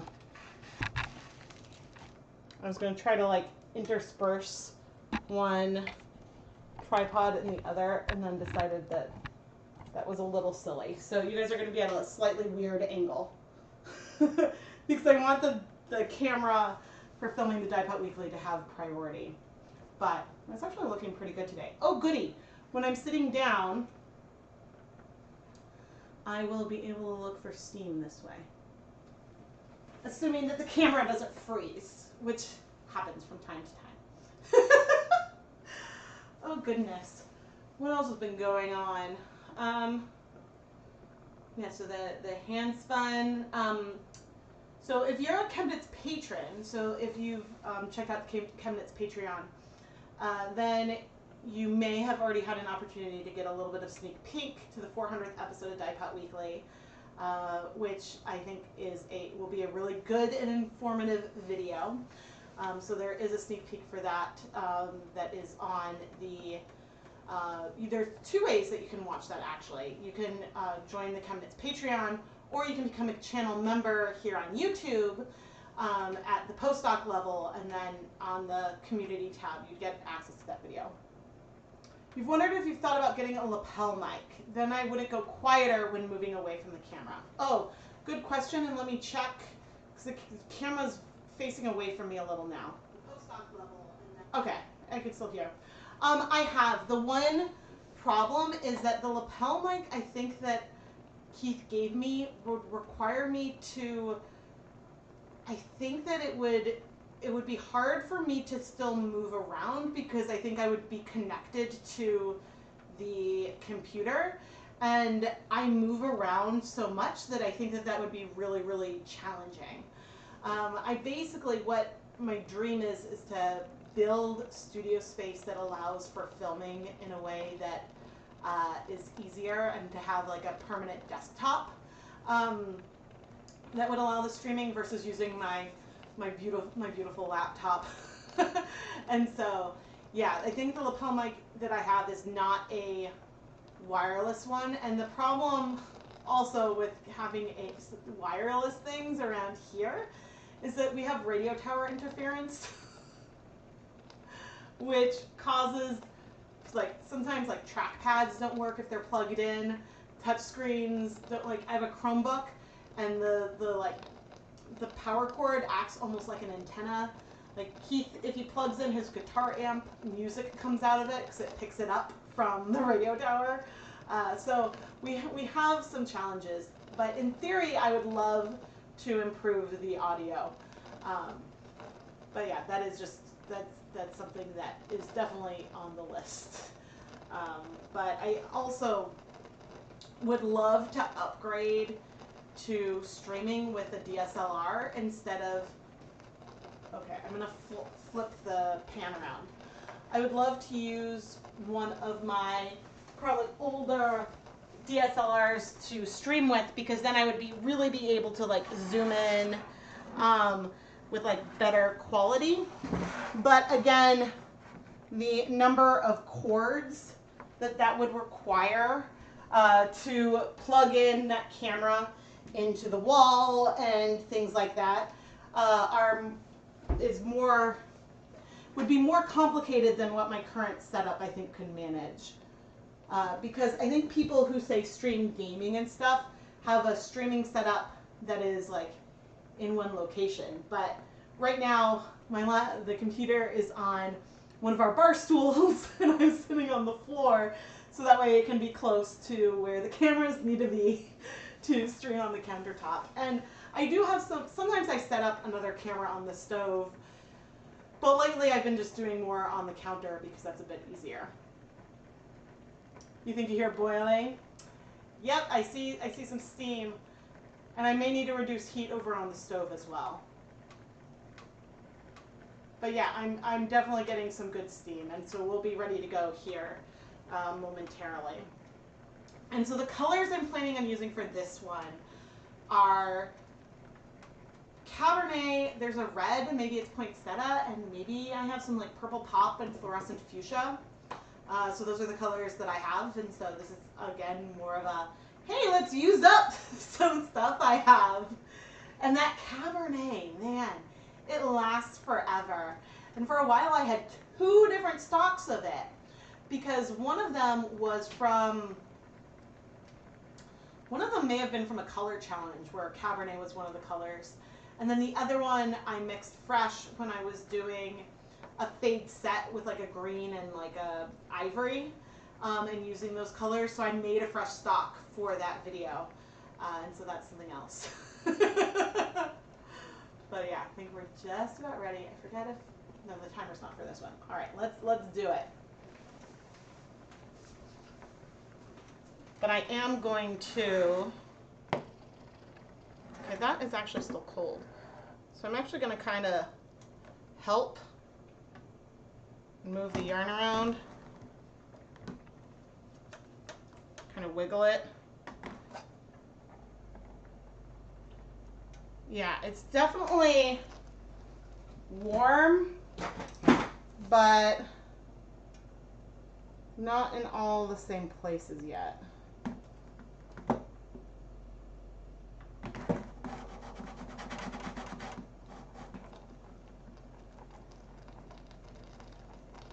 So yeah, it's definitely cold there and like there.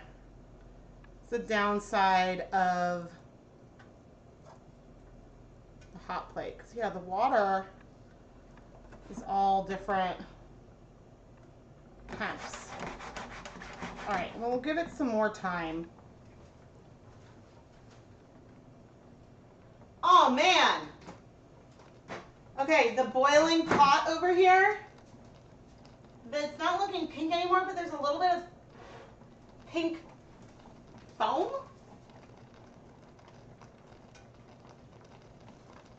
But yeah, I'm not, I think that the little bit of pink is mostly covered up.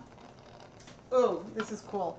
I wish I had a stove camera today, even though it wouldn't be super exciting, but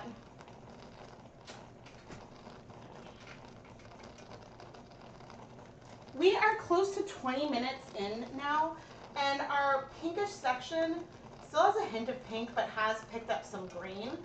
But there is a little bit of some pinkish foam here, and the color that is left definitely has a pink tinge to it. So I think that it does break, but whatever residual greenish stuff there was is definitely coming into play there a little more, so we may not feel that in the end. But we did see breaking through the process. It just didn't quite hold. So wild. All right, we're going to start playing over here.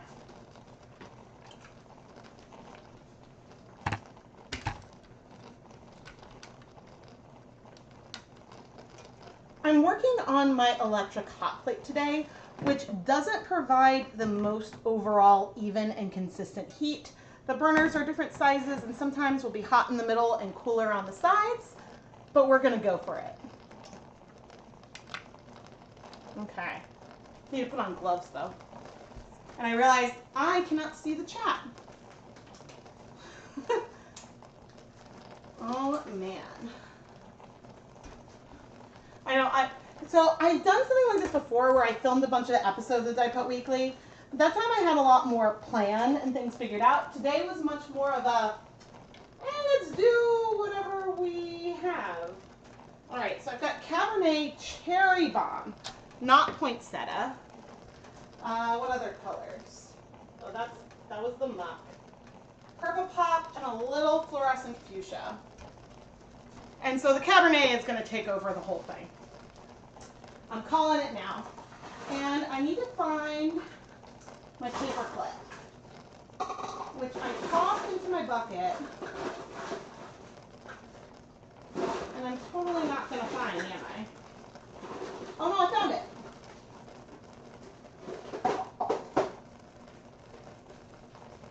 Paper clip that I may need to use to open things up. Ugh. Let's see. Okay, yeah. Hold on. paperclip. I can't really see it on camera, but I have it. All right.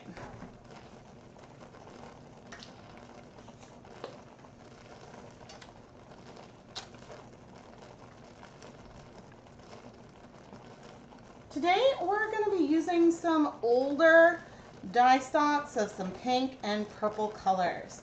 And I'm starting with some fluorescent fuchsia. This is a beautiful, bright, almost neon pink. And I am adding it in lines, and I'm just going to poke it through a little bit. Now this is a color that tends to take a long time to strike. And so it's one that when we go and check to see how set things are before flipping, probably won't have set completely.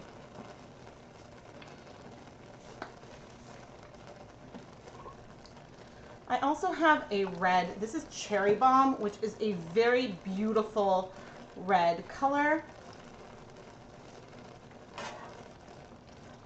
And you can see, because of the amount of acid that we have in here already, some of the color is striking fast, but if I come in pretty quickly, we are able to move some of it through, which I may not be doing for the whole time we're dyeing this, but just for starting, it's nice to get some larger splotches with intention. And the final color today is the most pigmented one, and this is Cabernet. And I remember with this color trying to make a pastel at one point, and I realized, like, you need very, very little of it. A little bit goes a long way, and this color is probably going to overtake our entire design. I do also have a little bit of some purple pop, but I might wait to bring that in until after we have flipped our yarn. And so once we flip it, I think I'm going to go a little bit more random with our color placement. Right now I've done some fairly repeating bands that I'm pushing through a little bit, but as I flip I might do more diagonals, and maybe we won't press the colors through every time. But sometimes I just like to see what the colors want to do and how they want to behave. And now I'm going to add more of this Cabernet here over by these zip ties. Just squirting on a bunch, and we're going to move it through with a metal spoon. And I like to use a metal spoon to check to see how much dye we've added, how much more we may need. And one of the reasons why I'm deciding to add some heavy onto either end is because sometimes underneath on these edges, that is where we end up with a lot of white left behind. So I'm trying to decide if I want to layer things more right now, but I'm actually thinking I may want to give this a couple minutes, let these colors set a bit.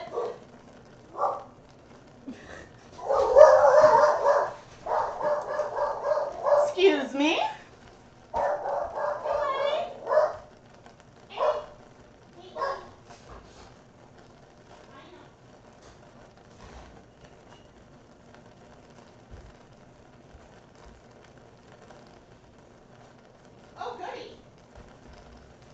I think what arrived is something for Hanukkah, which I can't show you. You vote no moving after flipping. I think that that's probably a fair thought. I just, for some reason, felt the urge to touch it. All right. But anyway, I think I'm going to let this sit for about 10 minutes. I'm sort of trying to wash down some of that color before, but I'm going to let things sit for at least 10 minutes, and then we'll try to flip it.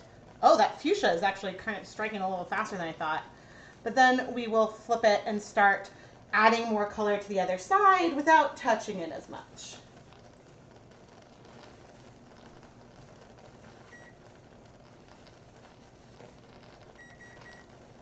Okay, so now I'm setting a timer for 10 minutes, but it's a little funny, and I'm going to reduce this heat down a bit. But what's funny about it is that There were 5 minutes left on the timer for our dip guide yarn. So I will try to go check in on that in a moment, but I'm going to go get the package that just arrived. Those were some very straight lines. This is like out of character for me. I don't know who I am today.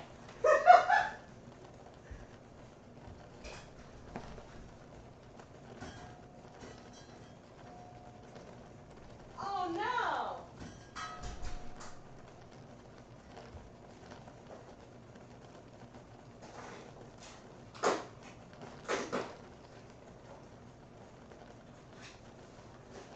Oh no! Oh crap!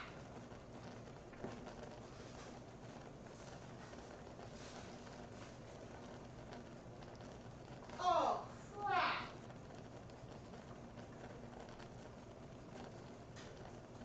Well, I made a mistake. This wasn't what I think arrived. Oh no.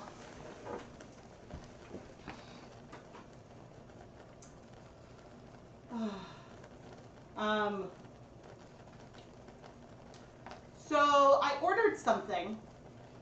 So I thought that what came was like an order waiting for some supplies I needed. And so from the package size, I thought that's what it was. But no, instead it was a different custom order. And I was like, oh yay! And I opened it up and things are like 4 times as big as they should have been. And I'm now gonna go check and see what I ordered. Oh no. And I can't even show you. Crap. Because I thought it was a reorder of something I'd done before.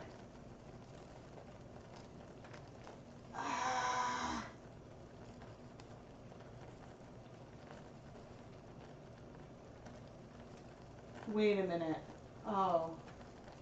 Nope, I definitely ordered something instead of the 1-inch size, they're a 2-inch size. So, oh man. What a bummer. Oh man.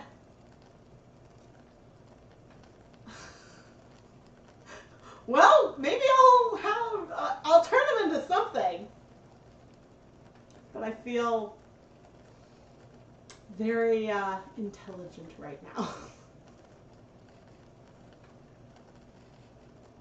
No, I didn't burn anything.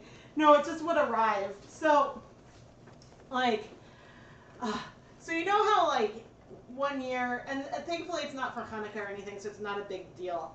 But you know when I did the like custom ChemKnits stitch markers, not the ones that I made out of Shrinky Dinks, but ones with color and you could like see the yarn through them of my logo. I actually, do I still have any on Etsy?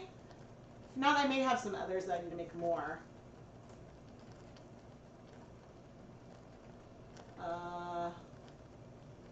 Okay, there's no more. Okay, I need to make more and relist them.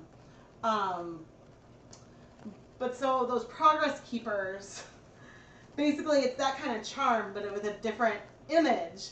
And instead of getting like the 1-inch ones, which would be like, where's the single camera? Nope, wrong camera. Instead of the like 1-inch ones, which would be like this big, I got the 2-inch ones, which not only are like that big, but they're like that big. It's a little big for a stitch marker.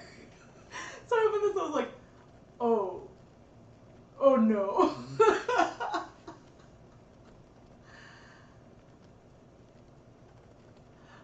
No, it's not another enamel pin.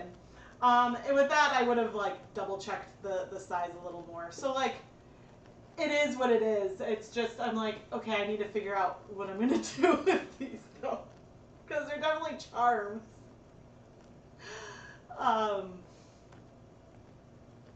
And yeah, so, oh my goodness, I can't believe it.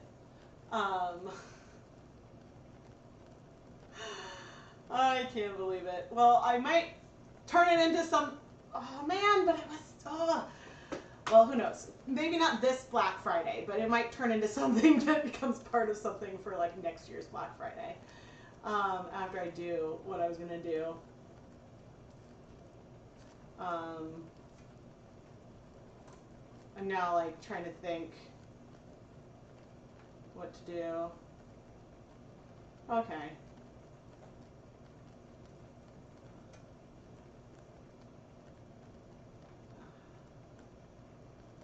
I just can't believe it. I can't believe it. Oh my gosh. Oh, I love my enamel pin too. I want to get more. The problem is, because those, like, I didn't get enough extra and those sold out, but the problem is that ordering 100 enamel pins is only a tiny bit more than ordering 50, but still, it's like a huge, it's a huge order. And so I don't think that I would necessarily sell 100 of them really easily, because I think a lot of people that want one already have one because it was part of the spring mini skein mini series. And so, yeah, I don't know if I'll do that. Morgan, shh. But yeah, probably. But the problem is, I'm like, it's not even my logo. It's another image.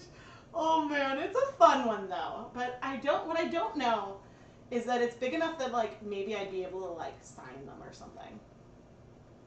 So you guys are awesome. Thank you. I opened it, I was like, oh man, thankfully like I got them at like a deal, but I definitely ordered a sample of this image on the charm, and so I selected that, and then I said I didn't need a proof. And so they look beautiful. It's just, whoops. Like the proportions are all perfect.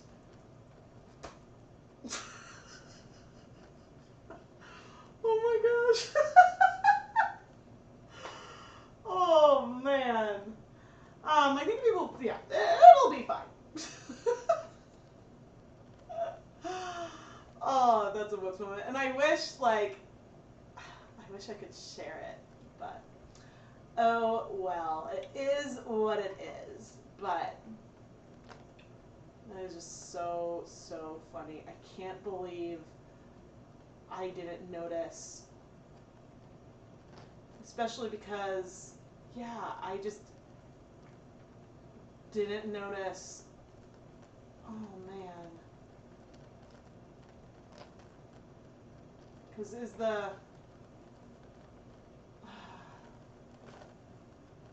the thing is, like, if I was going to order keychains, I could have just ordered them directly as keychains. And not had to do the like, plier work myself, but it's fine. Oh, man. Sometimes I'm very smart. And other times. And other times I don't notice. Like, when I accidentally paid my mortgage twice. Yeah. Which again, I guess paying something twice is better than not paying it at all. I cannot see the timer.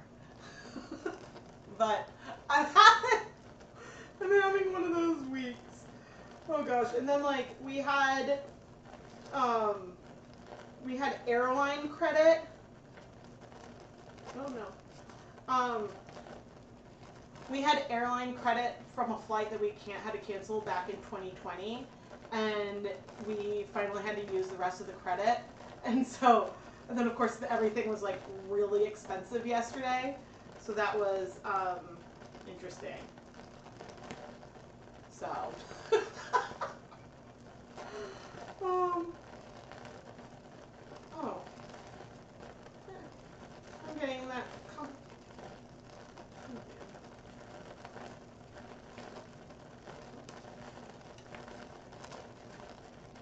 I'm getting comments on a TikTok. Yay! Yep, I'm on TikTok, but it's the same stuff I post on Instagram Reels. So if you're ever curious about that, that's what I do. Oh, thank you. I've felt like this ever since June.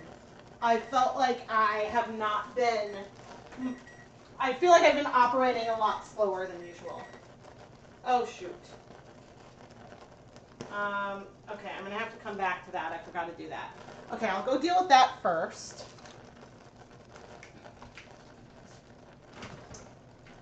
This is what I get for not paying attention. Where are my tongs?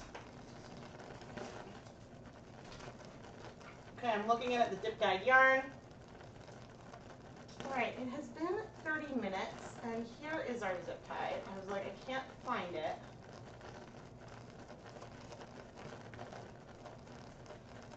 Yeah, and the green, whoa, that is red left behind. The green has definitely taken over, and there's no question that we have a red pigment that is in here left. What I'm going to do is I am going to go ahead and leave the yarn in here to cool.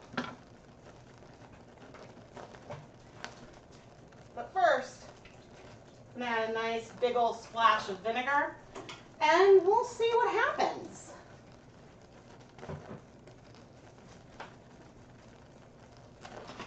So weird. Okay, so that dye bath is not something I can use again. There's a lot of like rust colored pink there. And as for these minis, let's see how we're doing. I'm also seeing some reds that are just sort of hanging out in here. And so what I'm going to do here is I am going to just leave them in here to cool. They'll cool off slowly because there's still a lot of heat there. And once things are cool, we'll go ahead and wash it, and we'll check and see how much color is left then.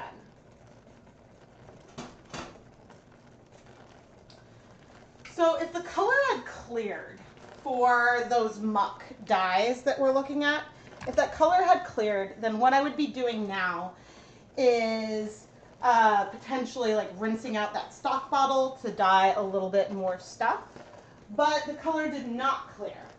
So instead, what we're going to do is just, as you heard me say off camera, let that cool. But now we're back over here. All right. I think the don't stir is my favorite mote that I've ever commissioned. It's been a little over 10 minutes, and all right, you know what? We can do a little check first. Okay, the Cabernet is going to be the one that's likely to spread, I think. There's a lot of Cabernet. Our red and our pink have done more striking than the Cabernet has, but the Cabernet is also on the ends. So what I'm going to do is I'm going to lift the yarn and shift. And actually, there's not that much color that was left down below, but that is going to sort of soften the way things are. And so I'm going to try to have this so that way we see more of the white yarn and less of what has already received color. And we're going to layer these colors on to our yarn. And we may have some more flips, but let's get to it. Voiceover. My intent going into this side is to try to not move the colors around very much and to let the spreading happen as I'm adding the colors on. I think that it would be fun to do more of dyeing yarn one way on one side and then doing something a bit different on the flip. I don't know entirely how I feel about that at the moment, but that is something that it would be fun to do more of in the future. I added on color until I was happy with it on the side and then waited 5 to 10 minutes before flipping the yarn to add more color until I was satisfied with the total amount of color that I had on our yarn. And then I added more water and vinegar and let everything heat set for 30 minutes. Your favorite ChemKnits emoji is the indie love one. Aww, I like that one too. I like that one too. Time lapse. All right, we're gonna go more random. I'm bringing in some purple pop now. Coming in. And we're going to use up this fluorescent fuchsia.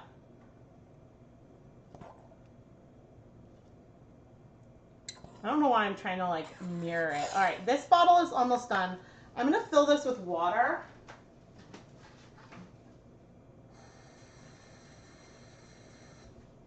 At least some water, and shake it up. Oh, tell me I'm filming. If I'm not filming, then I'm going to be sad. Okay, I'm filming. And then let's see. Okay, we've got a lot lighter pink here. I might do some of this now, but then I'll save this for more towards the end. Let's see. Red. And I know that's in a more repeating way, doing it the same, but I'm trying to not be too repeating.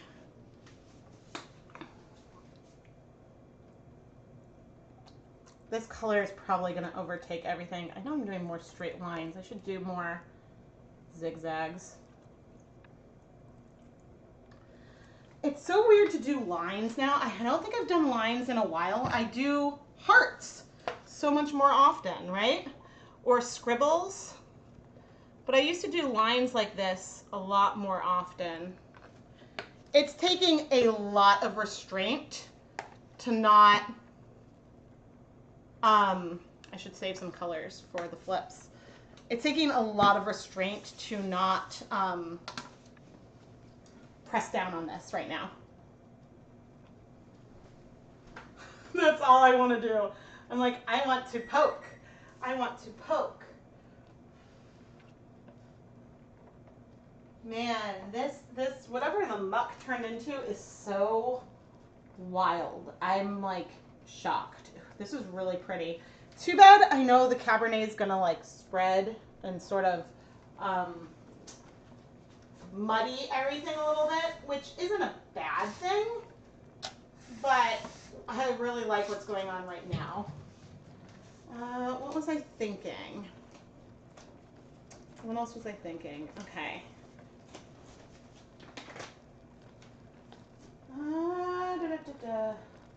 Yeah, as for when these videos come out, I don't know. Because I might still do more with that muck. And then we didn't even get to, I have like some powders to use up. I don't know, I pre-soaked too much yarn that I could reasonably do in one day. But this week has been so short. We had Rosh Hashanah, so there was no school on Monday. And then Tuesday. Wednesdays are always half days. Thursday was a half day because for teacher development. And then today is a full day. And next week, at least Yom Kippur is on something that's a half day anyway. But yeah, this week has just felt very, very short. I'm doing great by not touching. I want to touch it so much. Oh man, but this is really, really pretty. I like this combination of colors. I wish the Cabernet like struck faster. That is something that I wish. But all right, I think I'm gonna send you all. You love when Leila is in the behind the scenes action. Aw, it's really, really fun. All right, I'm gonna send you guys to a brief break. I will be right back. And I'll be back probably well before the timer goes off. So hang tight.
I'm still listening to I put on the music.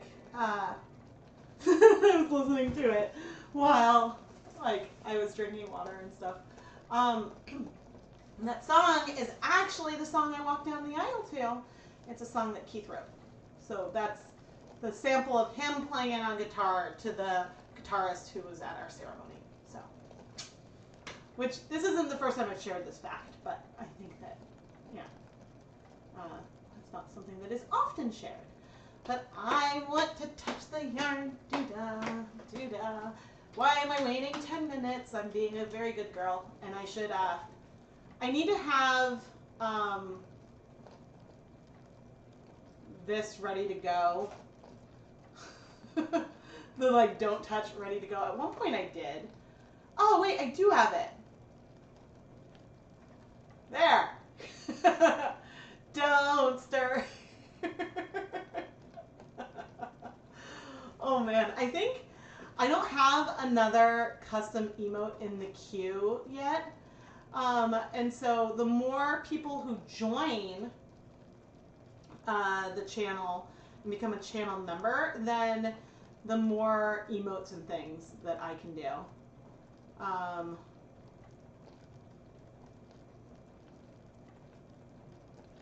Where is, let me see. Nope, I don't want to change the level. Customize default perks, emotes.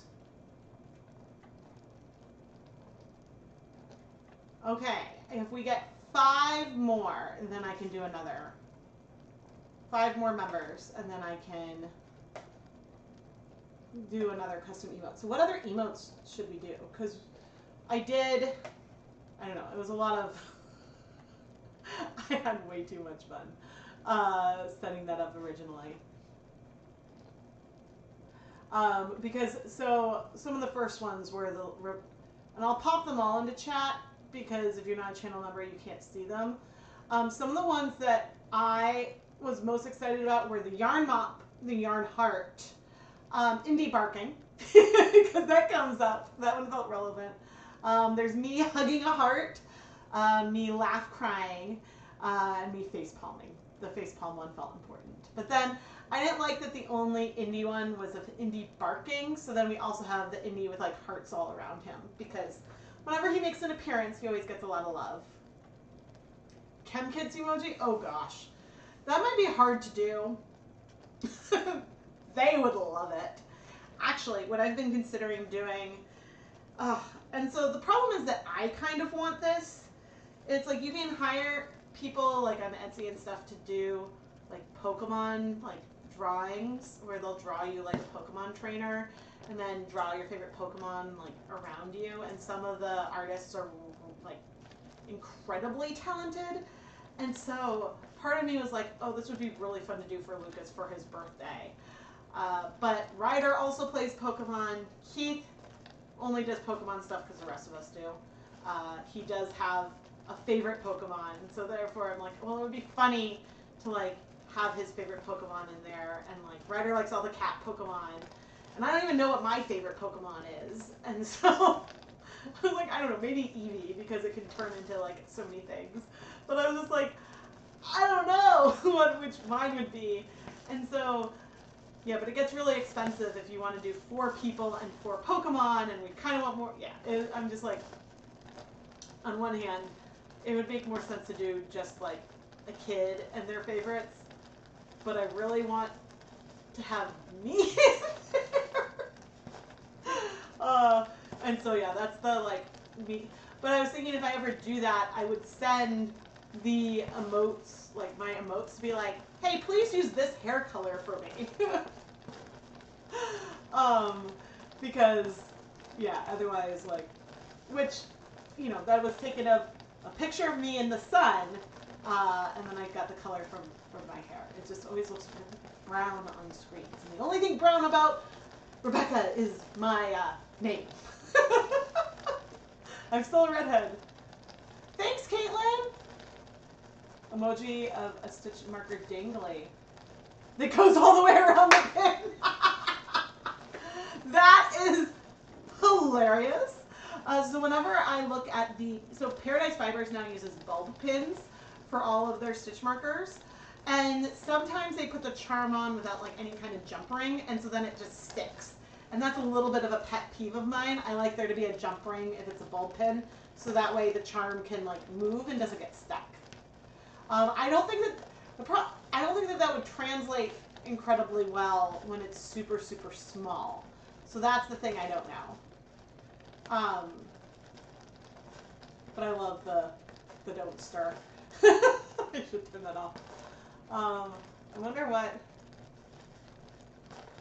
Oh, funny, because I have.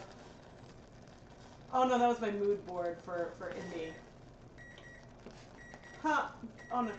Yeah, big versions of some of the other ones. Aw. I need to cut my hair again. Oh, and we can go film. But it's really fun to like pull clip art from the artist. And sometimes, like with the artist that I used for the emotes, I could be like, oh, okay, I love like this style or this emotion that you have already in your portfolio, just with me, and maybe make this color and things like that. So anyway, that is fun. But we are going to now kind of open up the skeins. And this one over here felt cold, which is just kind of wild. I think I'm going to move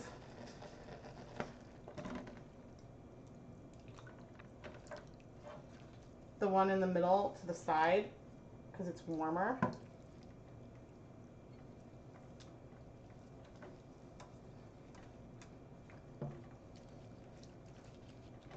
Give the other guys a little bit of space. Okay, but yeah, that Cabernet is a color. It's spreading.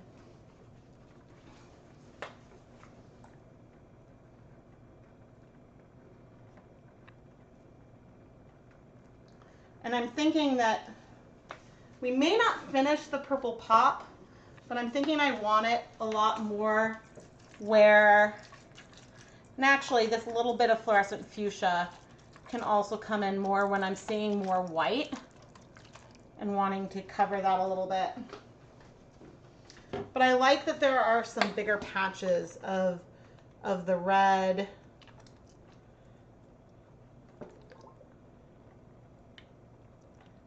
And what's funny is, of course, I'm doing this in a more repeating way, but that's sort of where I want those colors to be.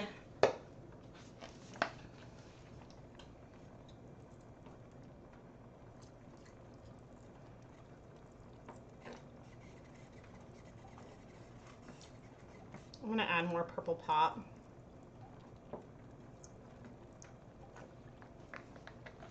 So as we do this, these colors definitely are spreading a bit when they're going in, but then there's also parts that aren't.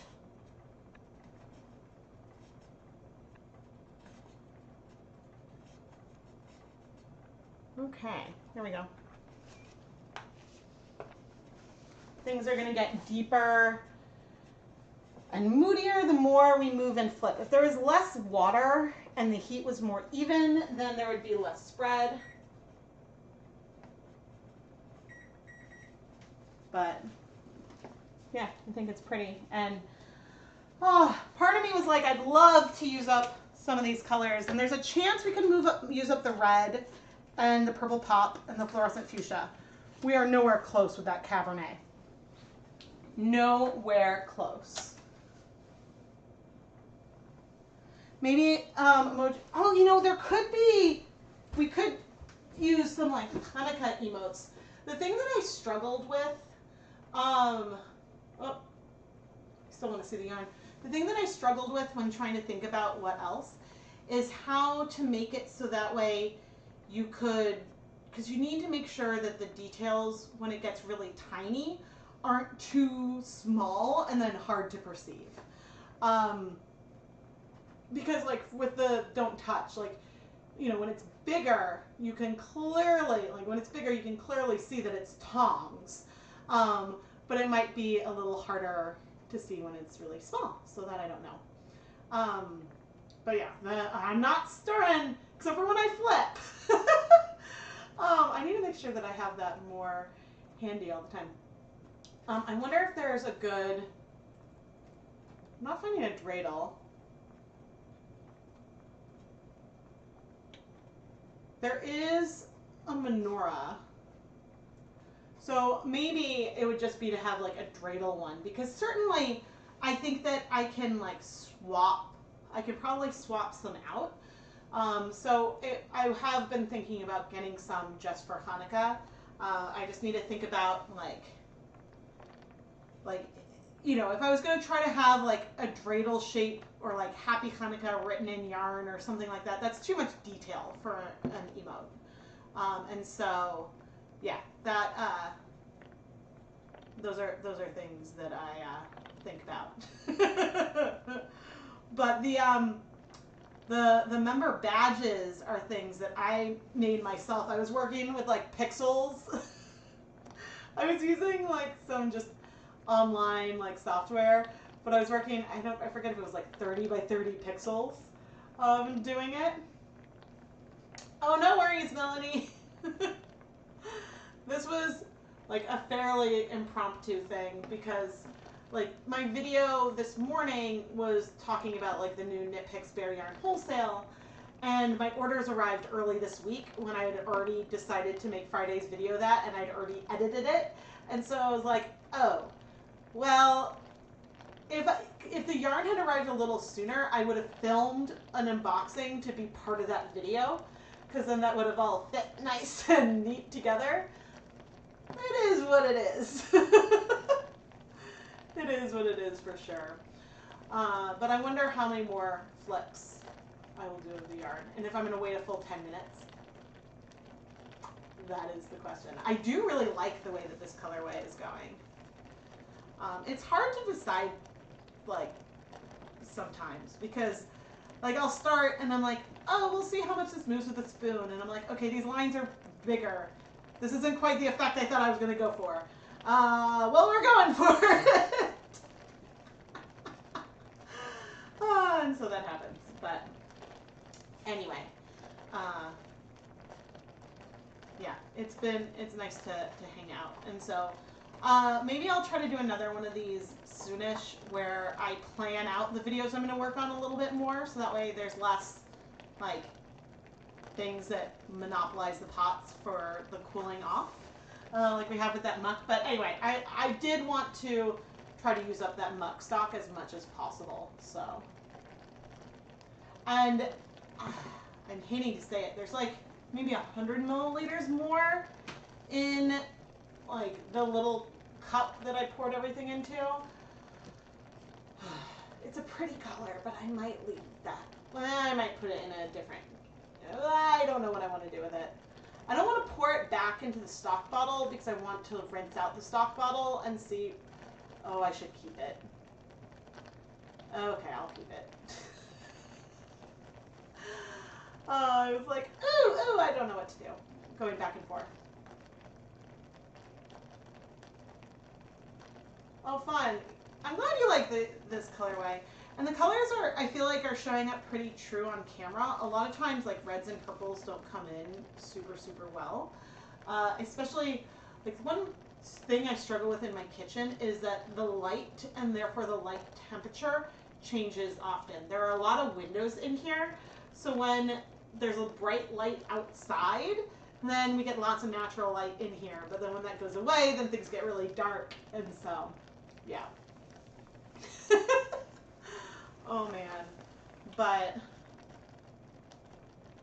yeah, but now, like, this is the time of day when I'm like, okay, if this is what's on the stove and what's everywhere, what am I doing for dinner? Keith and I have leftovers, but what will the kids have? Sandwiches.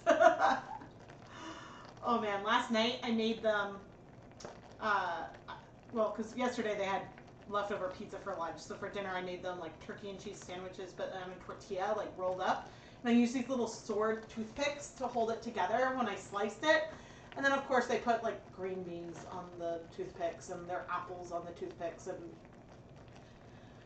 yes, it was like an adventure. But yeah, they had basically a sandwich last night, but that's because we ordered from one of my favorite, I guess I ate there as a kid too, so a Chinese restaurant that we really like, and yeah, I feel like making them wait for it. Oh man. But yeah, I'm definitely like running out of steam. But see, that was the issue I had this week. So Tuesdays Keith works from home, so I don't want to have a massive like Hanukkah level day of dyeing yarn. And so I didn't do that then. And then today's a full day, but I also try not to do that on a Friday, because then like there will usually be cooling yarn all over the place, because I'll usually wash it like the next day.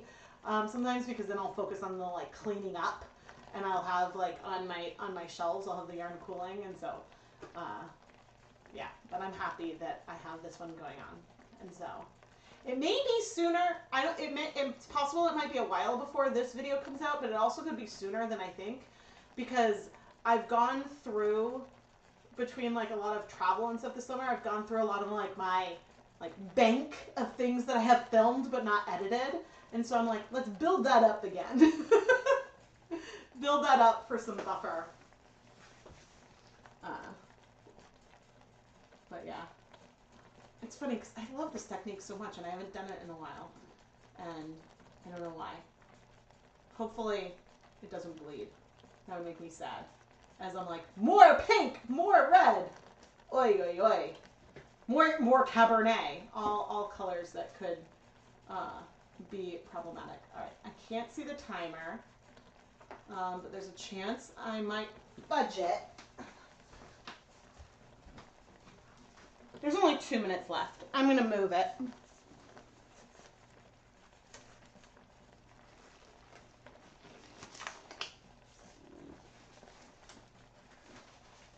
Okay.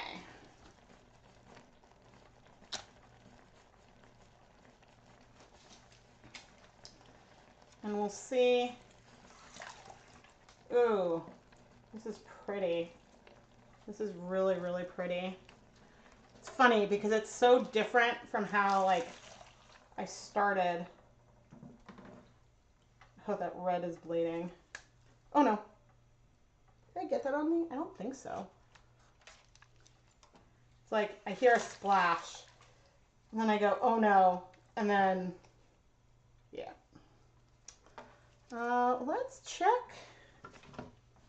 You know, I'm wearing a navy shirt today instead of a white shirt.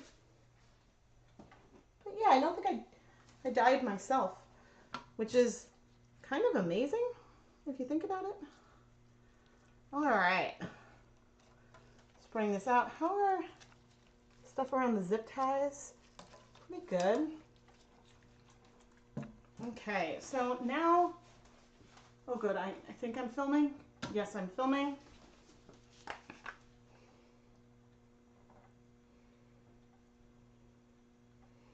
I'm now adding color based on where I feel like it's kind of needed. That purple pop is so close to the end. I don't think I'm gonna make it to the end. I don't want to overdo it, but this light remaining pink kind of going all over, because this bottle I will be able to rinse out. Oops, I'm sorry.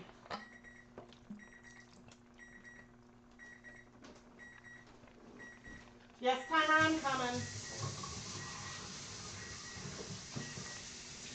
I'm gonna rinse my hands off.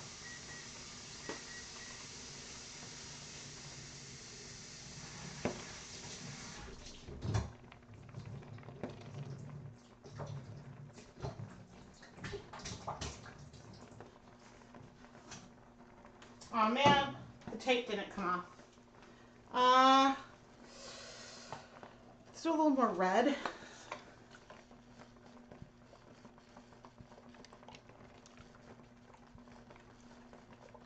I think I'm going to leave the Cabernet out. And I think I'm going to call it here. So we will wait, I think 10 minutes, and then I'm going to add a bunch of water. And then wait 20 more minutes probably. Because I try to always have at least 30 minutes from the last time I added dye, is the way that I do it. All right, what container am I going to use for the dye? Do I have a short? Yes.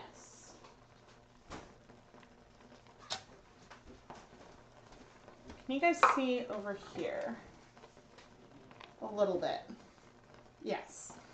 Okay, so this is the rest of the muck dye that I've used today. Oh God, as I fling it everywhere. That was not slick. That's the rest of that dye.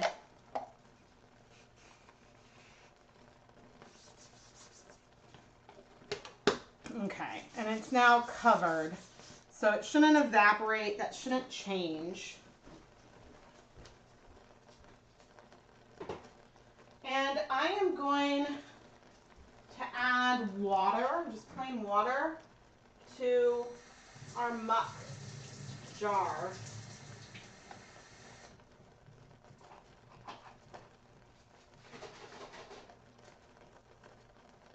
Oh, interesting. It is moving maybe a little bit of the stain that's on there. And so I added some water. Hopefully I remembered that. Oh, here's how I can remember it.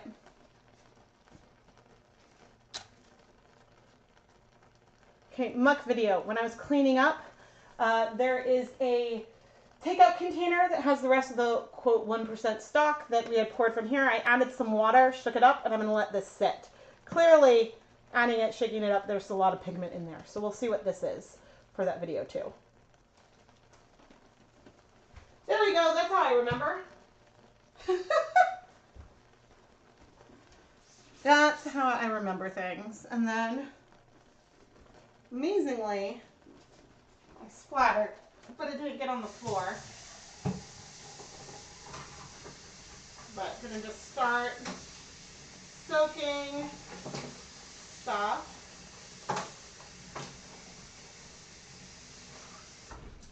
So part of the issue, and an issue that's going to be an issue probably with this colorway here and with our muck, is that a lot of pinks and reds just need time to bind. And so a lot of it will bind like as stuff is cooling off. And so, which is just interesting. But this actually had something like crash out around the rim of the pot. I really hope that comes off. It irks me when my pots are stained. Oh man, as I'm looking at it, I was like, oh no, that may not come off easily. I'm surprised there was nothing growing in the stock. Because, you know, you can eventually have something start to grow even in water.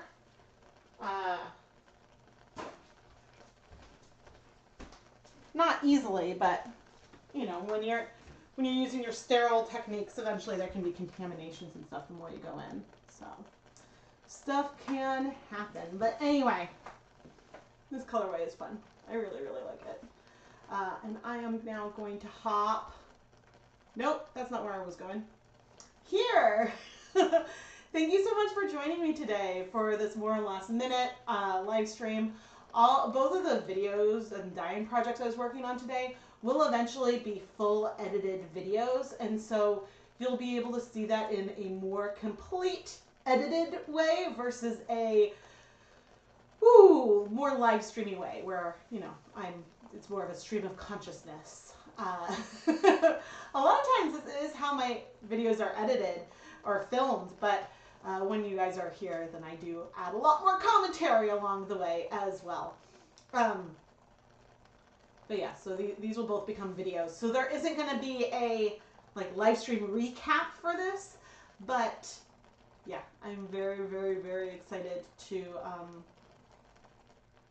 see like the finished yarn here. So anyway, thank you for joining in. Please give the video a thumbs up if you've enjoyed the stream, and subscribe and turn on notifications. Having your notifications on is the best way to make sure that you are notified when I start a live stream. And you can even select, there's like different levels you can select under your settings, like on your phone, whether you want push notifications and things like that. But some streams I schedule in advance, some are more last minute, and so yeah, the best way to make sure that you're, well, I guess it doesn't guarantee because YouTube doesn't always send out notifications to everyone, but the best way to potentially get notified is to have notifications on. And I hope that you guys will all have a really, really fantastic weekend. And yeah, I'm very, very excited for the things coming out, and I can't believe we're going to hit, I mean, there's way more than 400 videos here on this channel. Wait, I'm curious now. How many videos does it say? What does it even say? Well, pages. Yeah. Wait. 1 through 50 of, oh, but wait, there's more than 130. What?